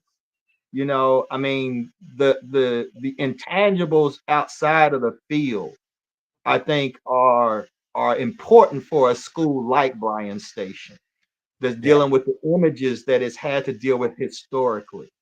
That's dealing with raising and using sports to groom young men and get people into school. That has and carries the weight of a whole end of town in terms of it being under the microscope. I think that he does for Bryan Station more than just, hey, we picked the great X's and O's kind of guy. I mean, like I said, Derek said it's his cousin, and I think it's a great. I thought it was a great choice. And even on our level, we're at Crawford, North Side. Yeah. And I'm telling you, you have no idea when we got there, the change, and we have people in the neighborhood. The culture that we had to change. They're come and watch our practices. I mean, how many people you see lawn chairs setting up there, people sitting there watching our practices, and because we brought something, not being from Lexington, but we're here. We love this place. We love Lexington, but with that said, we brought something that something for them to enjoy, and take a small moment out of whatever's going on negative in their life, put a smile of kids playing hard, playing fast, no cussing, no N-word, just doing things right, shirt tails tucked in. Official makes a horrible call, that kid doesn't turn around and cuss that official out. That's what people don't understand. Because y'all are the Alabama of middle school. I mean, y'all are, man. Y'all the Alabama middle school. Heard that a couple times. We're not, because we don't have no championships. I mean, we battle with what we have, and a lot of people don't hear they don't know our kids. Yeah. And then all of a sudden, we do a team. Like this year's team, everybody was talking about 2 players. Yeah. But if I'm correct, like 4 or 5 players. We had very good players everywhere, but we had a lot of kids that played with so much heart. That's what I think JT's going to bring. He's going to bring that kid that you don't know. And he's going to be a dog. Like one of the best teams that University of Kentucky basketball ever had was Pelfrey, Feldhouse, Woods. Yeah. Okay. Because they were college players. We bring out those type of kids, and JT will do the same thing. We bring out that middle school kid that ain't going to play high school ball. Right. But we get that kid to play hard. And then next thing you know, oh my gosh, he's good, but he's not a high school player. Oh, and JT will bring out some kids they're going to be very good high school players. And they're going to. Let me preface. When I said Alabama, many people will think about championships. But we just had, or you all had, a conversation about Saban. And you think about the legacy of Coach Bear Bryant. It's not about the winning. It's about how you do the business. I was moved by how you all do the business, the attention to detail, the determination to do what you do well and to do it completely, to give it your all. And I think that's what people like about this team that UK has in terms of basketball. They're not going to be, they're not going to be in the what's it, green room, whatever the color room is. That's not them. And many of them may never make it to pass the G League. They may be on fourth. But what you find is we appreciate the fact that you play the game right. Yes. That you do things right. And it emanates from the coaching, and it shows forth. Now, that discipline is going to have an effect to where I can take players that are less than naturally talented and still beat some people we supposedly shouldn't beat. We've been doing it for 6 seasons. Right. Yeah. That's why I call y'all Alabama. It wasn't because of the ring, but it was because of what I've seen in terms of the dedication to playing the game right, a certain way. And the requirement at every single level with every single player, and grooming every player like you are the most important player on the field. And even on the bench, like you're the most important player. I need you to be ready to play this game and do it well. That's what I had in mind when I said that. And that is an intangible that I think he has, and I think that's what makes you all invaluable. Well, thank you. We appreciate that. But we also deal with the situation where we've never had a team where we've had the players that we were supposed to have. Yes. Yeah. We're always 1 or 2 players away that are in our district. We know they're in our district. Yes. But then they choose to go someone else. Mm-hmm. And I still remember one year, and I won't go into detail, and we're not beating them who went to that other team. Yeah. And the coach came up to me. He said, I got to work on more of the fundamentals. And that's how we beat them. We beat them on the first step. We beat them on the second step. Mm-hmm. And again, we'll go back to JT. I think that's what he's going to bring to Bryan Station. And I'm excited. And here's the thing is, I'm not throwing all the eggs. Let me say this. I'm not throwing all the eggs in the basket in 2025 season. And I hope people don't do that. Yes. I hope they don't throw all the eggs in a Mark Pope moment. Yeah. Because what Mark Pope is doing for the which I'm very unprecedented. That is very unprecedented. And now people are mad when they lose. Yes. Before they be like, just compete. Yeah. And that's the hardest part about success. Because when you got some success, everybody thinks success means I'm going undefeated. North End is loyal. North End is loyal.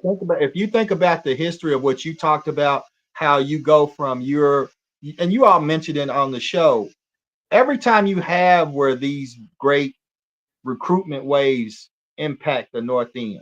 So whether we talk about the Catholic school movement, whether we're talking about Dunbar, whether we're talking about Frederick Douglass, right? So Northside and its Bryan Station has experienced where we have gone from mountaintop almost there to go to real low, 1, Yeah, 2 wins all a in the season, valley.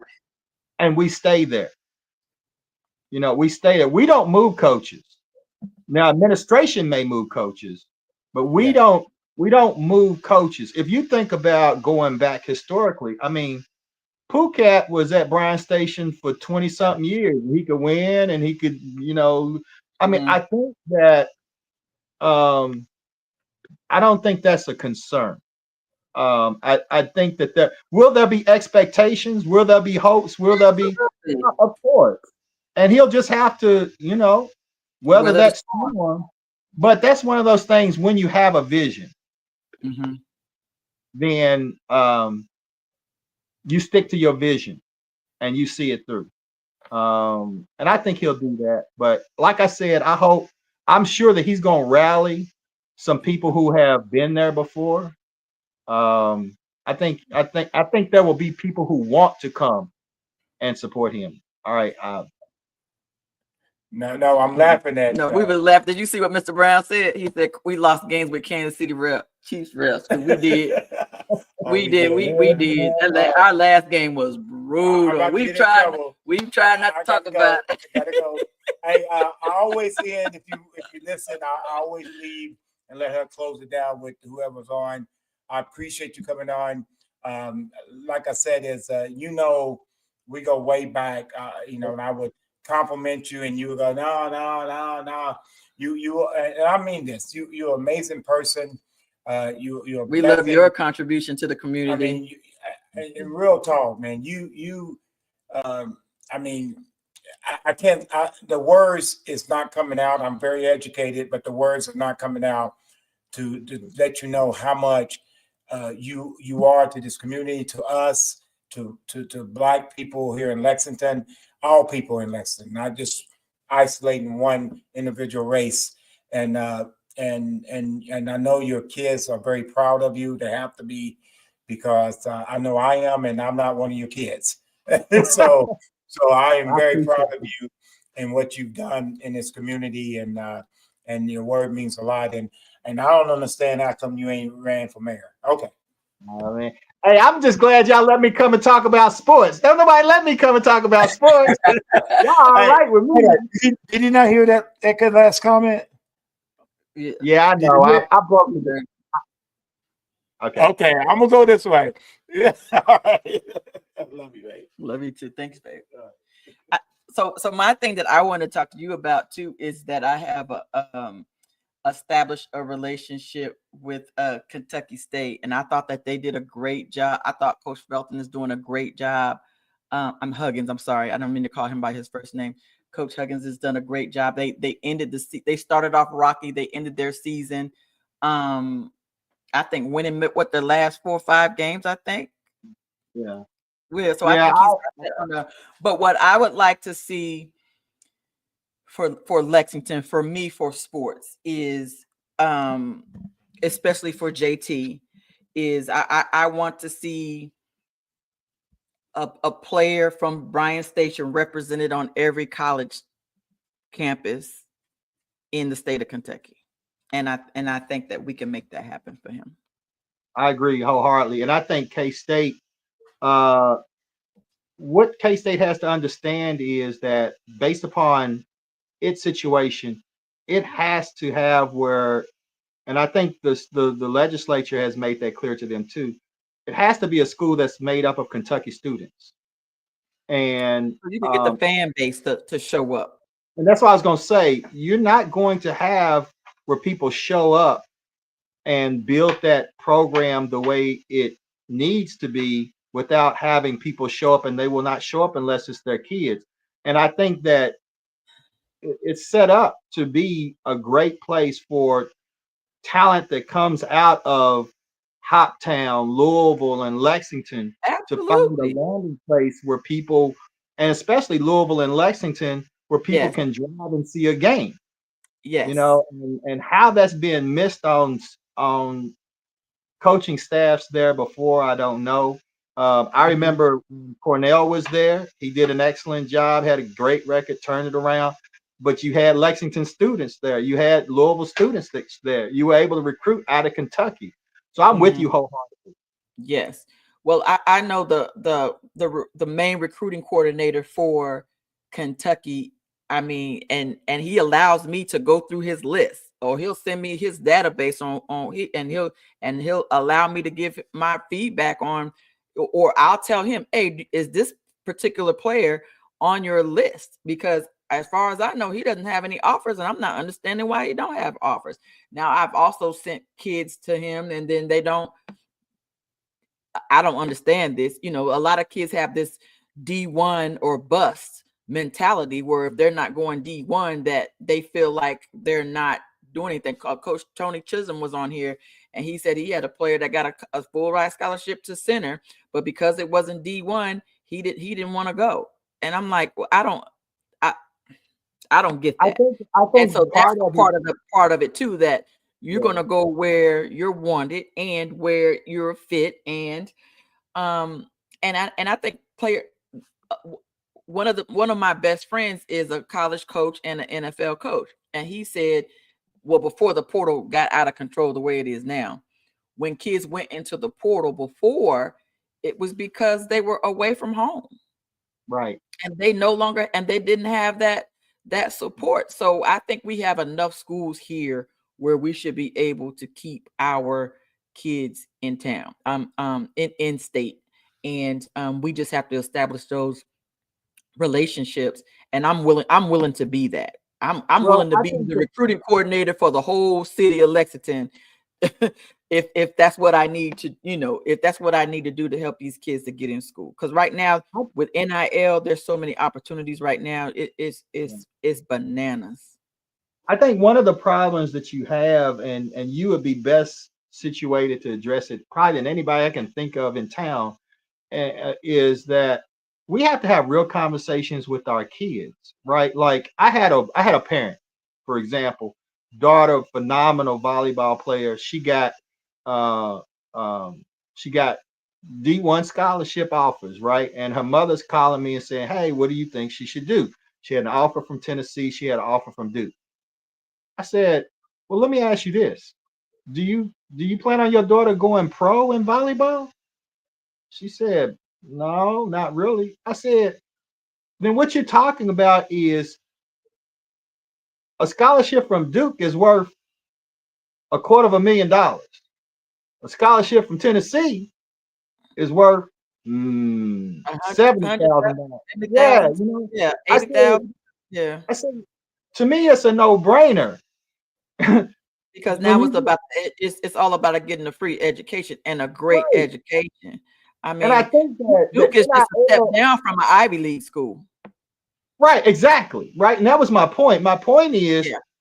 if you don't have where you're grooming your child to go to the next level and make a living at this, then you need to help everybody step back and take a look at what we're doing and why.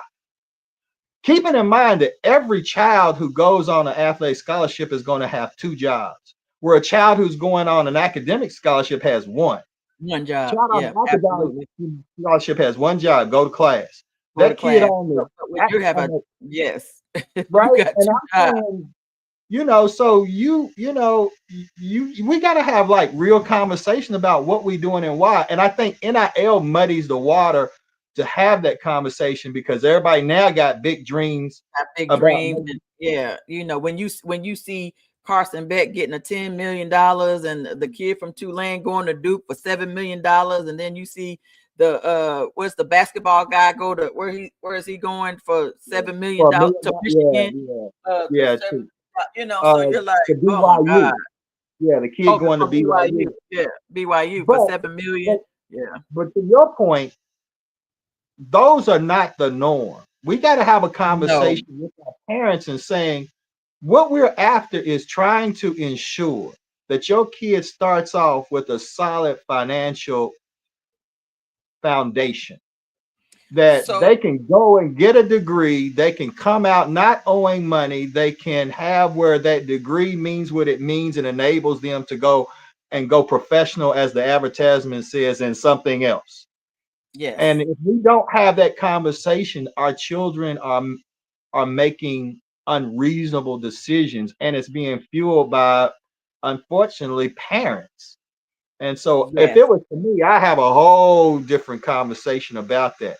If Well, I'm good I'm enough to glad get you a mentioned scholarship, that because I mentioned to Cisco, I said, I want to have, like I have my sports family group. I said, I want to have a sports family conference. yes, And it needs to be an annual conference here in Lexington where we talk about just everything. We talk about the financial part of it. We talk about choosing not just choosing the fit, but choosing a degree that's gonna do something and make you some money after school. Like we're still picking the wrong fields to go into. right. And everything is changing. You know, if you're not going into something dealing with AI or computers or whatever like that, it's almost a waste of time to be doing. I mean, I got a degree in business and it was a waste of time. Right. Yeah. I mean, that's the It was real a that's the waste of real time. talk. It taught me how to be an employee. It didn't teach me how to be an entrepreneur. And it was a total waste of my time. Right. And so, you know, those are the type of conversations that we have. And then again, definitely the financial part, you know, of parents being financially, I mean, most of the time the parents aren't financially stable and don't have proper financial literacy. Because now, you know, these kids need to be, you know, you got to pay taxes, and we're getting ready to see a whole lot of kids that's going to get in trouble because they're not paying the taxes on this NIL money. You know, there's just so many things that they're missing the boat on because you don't know what you know. Because you're a 1099 employee, they're not taking no taxes out. And so either they're going to have to change that, or you know, you're going to have to you're going to have to figure it out the hard way. So yes, we're I'll definitely bring you in on that. I already got my mindset on who all we need to have on the panel. You know, we'll bring in and then hopefully my book will be out by then, so I can, because my book is going to teach people how to be an effective sports parent and how to be a fan. That's why I said that you are the most qualified I could think of in Lexington to have those conversations. That's why I said that. I knew that. Oh, thank you. I appreciate Yeah, that. yeah, I'm no, trying, and I want to step into that role. If I could, I would create my own job at Fayette County, and I would be the sports recruiting coordinator for the whole city, you for the know, whole I think for that the whole because county. one of the things that when NIL took the turn before it took the turn that it did, you know, and you look back on how the whole lawsuit started, it really was name, image, and likeness for real, right? It wasn't Yes, the distribution it thing. wasn't And, it wasn't and pick and play. right, and I'm saying that young people and the usage of the social media still provides an avenue for them to make money using their name, image, and likeness. And I'm saying that to say, I believe that if you were able to position yourself as you uniquely would be positioned, to have where you then act as a facilitator of those who are not at the collegiate level, but at the high school level regarding NIL like opportunities, you would make your own money, you would make your own business, and you would certainly get a contract with Fayette County Schools because they would then want to try to control you. I'm just I'm saying what I'm already saying. on a I'm talking I'm about what I'm already talking on about. a plan. No, I feel you right there. I'm already on the plantation trying to get off that Toyota plantation. So I'm not trying Well, to I get think on. there's a way for you to do that. But I think that they I see am it. in the process of, I mean, that's why I created this platform, was so that to open up those doors, and it is opening up those type of doors. I'm excited. I got a couple of speaking engagements where people are coming and asking me to speak at because I am kind of putting myself out there. Did you see my I my think my before I forget, I my think link you are. No, which link? where I'm in the running of a $25,000 scholarship because I'm I trying to bring. did. Yeah. I mean, everybody's seen that link. We trying to hit that little button thing. I'm like, man, I avoid those like the plague, but I'm like, oh, it's her. Okay, I gotta do it. Gotta do it. Gotta do it. Thank But you know, you. I hope that there is also an emphasis on getting our young people into sports that are not that don't have a professional end but have a scholarship um but that's like the number one thing. Like use it to get just to get school paid for. And I Right. know for me, I tore my ACL out of high school, and so I decided to take my academic scholarship. So I had a scholarship at Kansas State University for engineering. I had went into electrical engineering, right? And so and I did. Let me tell you why I didn't finish. I didn't finish because I couldn't understand a word none of my instructors were saying because most of them were foreign. And it took Yeah. me, when I was in my trig class, it took me 3 weeks to figure out this dude was saying positive and negative because his accent was just so strong. And then I couldn't get through differential and equations, and Calc 2-3 and just about killed me. So I just let that go. But if I would have had the resources that I would have had I been a student athlete with Right. the tutoring and those type of resources, then I think that could have been something that I would do. So I ended up changing majors to business, right? Something easier than And to that. your But had I point, had the resources that athletes normally have, it probably could have been a different situation. and to your And that's point, also too. the students, the athletes at Kentucky State do better than the general population. And that's the Because of the power. resources, yes, Exactly. that you get Exactly. as being a student athlete. Yes. Right. And Yes. people don't, that's the part that people don't understand is Yeah. that you have more resources being a student athlete than just going and being just a student. Like even Ty at Kentucky right now. If Ty can have a tutor in every one of his classes Yeah. that specializes in that particular subject area, if he needed to. And not only that, they keep them on task. Yes. Yes. And it produces results. So if you say I want to have where my focus is on getting my child into post-secondary education, having it where they go through that process, coming out of it debt free, then they have where they can make their own way, have a career, and they then and you talking about not focused upon the next level, quote unquote, then all of a sudden, like Samantha had a little friend of hers, and Samantha won the state championship in wrestling. The little one of the girls that was on her team didn't, but got a scholarship in wrestling, right? Because there's not a whole lot of girls that are wrestling. Right. I So mean, I'm I like, was just talking about that. There's so many other that's why I want to bring flag football, because it's one of the fastest growing sports right now that girls, because so you do flag football, you might not be good in basketball, or you might not be fast enough in track, but you're still athletic enough to play flag football and get a scholarship out of it and get school paid for. But but for girls in particular, there's a statistic that said like girls that are in corporate jobs or corporate America, the ones that are the most successful, 95% of them played a sport. And I can attest where in at 54 years old, getting ready to turn 55, the supervisors that I've had that were women, including principals in the school system that did not play a sport, were absolutely horrible leaders. Horrible, like the worst, because they're missing something when it comes to teamwork, overcoming adversity. There's so many non just stuff that you just can't put a price tag on when it comes to playing sports. And I wish that I can get a hold of, that's where you need to be, is on our school board.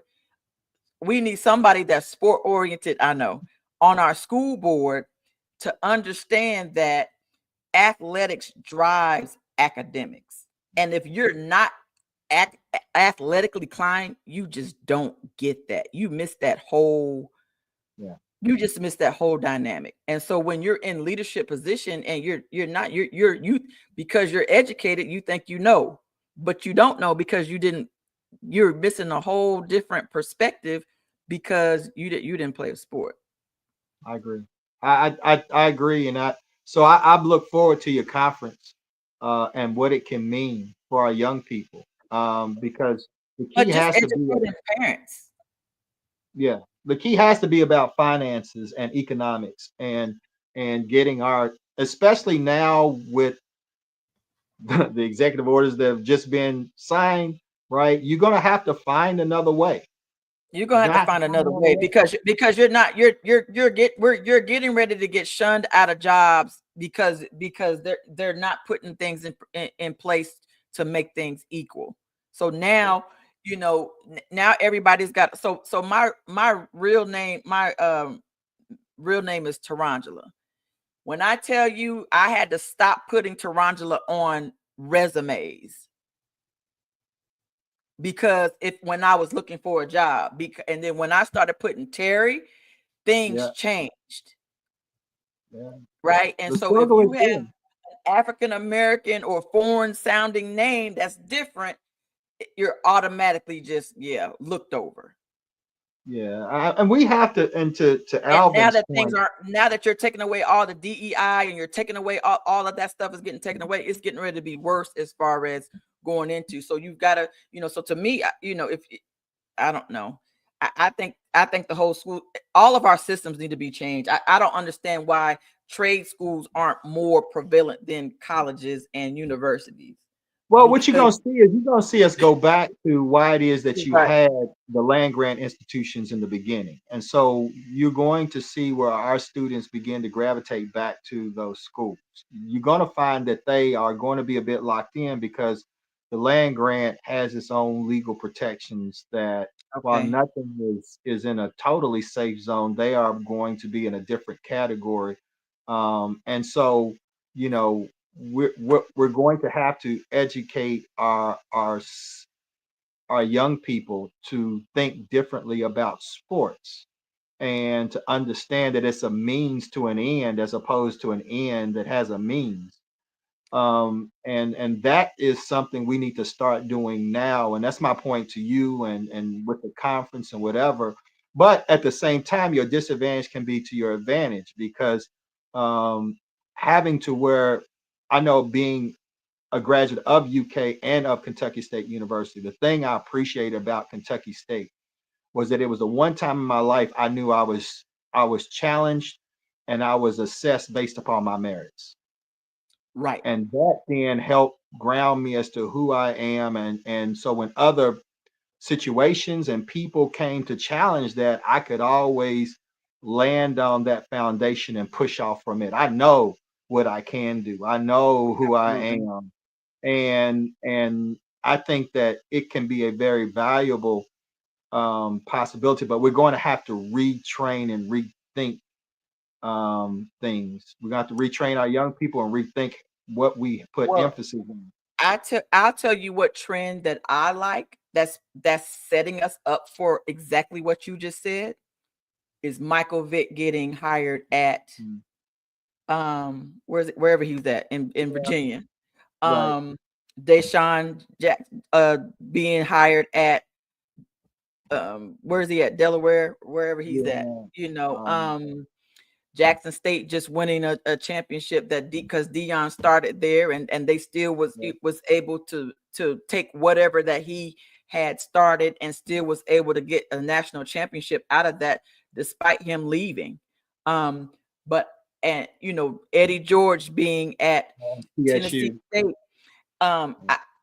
I'm hoping that becomes the new trend. And now, because of all of this DEI stuff, we're not going to have a choice, but they're going to have a choice where our kids are going to have to start going back to HBCUs because you're not going to have the rights and you're not going to have the protection that you have at the PWIs because of the laws that are being changed that's setting us back. Agree. And so we have to change the mindset now, knowing that's coming. So your Knowing that's conference coming.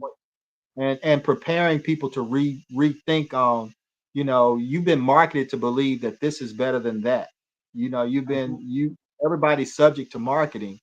So we have to rebrand in our own communities, in our own minds, for our own children.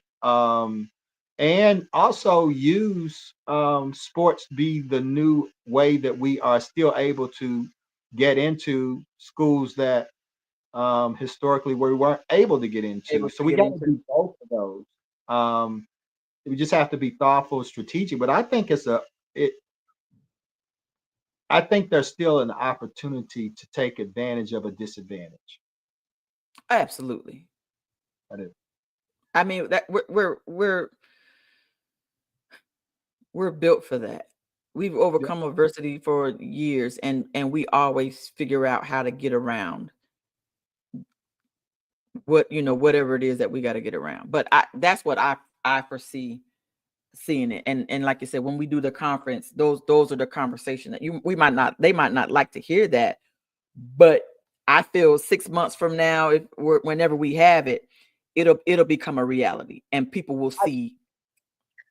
I had the opportunity of being and talking to the father whose son committed suicide. And the rumor or the thought was that a lot of it had to do with the fact of where he landed in school to play sports. That he thought it was beneath him. Yeah. And I was like, I'm talking to this father, and we discussed it. But we have to have this conversation because our kids are getting their perspective. Yes, this whole D1 or nothing is Right. yes. And then sometimes, if oh my God, I don't even want to say this. But if you're not getting the grades, like there's, I have to put it in a group. If your GPA is under a 3.0, you've just eliminated probably 50% of the opportunities for you to go someplace. Right. And I probably have it wrong. You know what I mean? No, but you're right. The lower your GPA goes, the less opportunities that you set yourself up for. So that's the reason why you've got to teach these kids is 4.0. But if this is what you want to do, everybody thinks we crazy when it comes to Ty Bryant, when Ty Bryant ended with a 4.3 GPA. Because he understood early, and we busted it in his head that if this is what you want, you want to be able to choose where you want to go, because you're getting the opportunities, and not go where you don't have a choice to go because you didn't handle your business. I was recruiting for a school, and at the I was under the president to do to get certain numbers, to do certain things, right? So I have access to what are the criterias for their scholarships, right? This GPA, ACT, da da da da da, right? And it really came down to standardized test and your GPA. Really, I mean, it really. So I had this book, and I showed it to my son, and I said, I want you to look at something. And I said, here's a presidential scholarship, and here's the next tier down, right? And it was said, if you are 3.5 and above, you qualify for full ride. If you are a 3.0 and below, you qualify for a half ride, is what it really equated to, right? I said, understand why I am saying to you. Now, I said, tell me what's the difference between a B and an A. I said, it's basically 10 points. Right. You did 70, 80% of the same work is in a B and an A. All of them have where you have done 80% of the same work. If you just give me that other 10%, it equals a 50% increase. And when he saw that, a light bulb went up. Yeah. And then when I said, now let's look at the other side. You are going to college. So if it's a 50%, who's going to pay the other 50%? Okay. And how much is that? Well, even if it's a state school, that's over $100,000. So if you gave 10% more effort, and you then had where it made $100,000 difference, I said $100,000 difference is any car you want on James car lot. Yeah. Any car you want. That's the difference. Now, everything's not about a car, but it is about coming out debt free. And then you can go wherever you want to go and do whatever you want to do at your own pace and at your own leisure. So connecting those dots had him where it made sense. I think those are the kind of conversations we need to have, not only with the students, but with the parents, and say, hey, I'll need you to understand, and to understand athletics is a two-job occupation. Two We talk, jobs. it's a two-job occupation. You're expecting your child, and I remember tutoring. I tutored athletes when I was in college. I was amazed at them because you can You're up at barely 5, stand. dark 30 in the morning, and yeah, I you're mean, getting it in. but your body is hurting, and your body, Yeah. and you want me to teach you trig? Yeah. You want me to teach you calculus? You want me to, for real?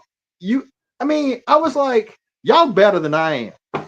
I couldn't do it. I couldn't have where I have pressed out. I've worked, just in the off season, right? I'm going to max out. My body's shaking, my legs are shaking, I'm tired. And then I got to go and listen to some of the most boring stuff. Whether I was in English and I'm listening to Plato and Socrates, or high level math where I'm dealing with Euclid and no matter what, my body and my mind are not disconnected.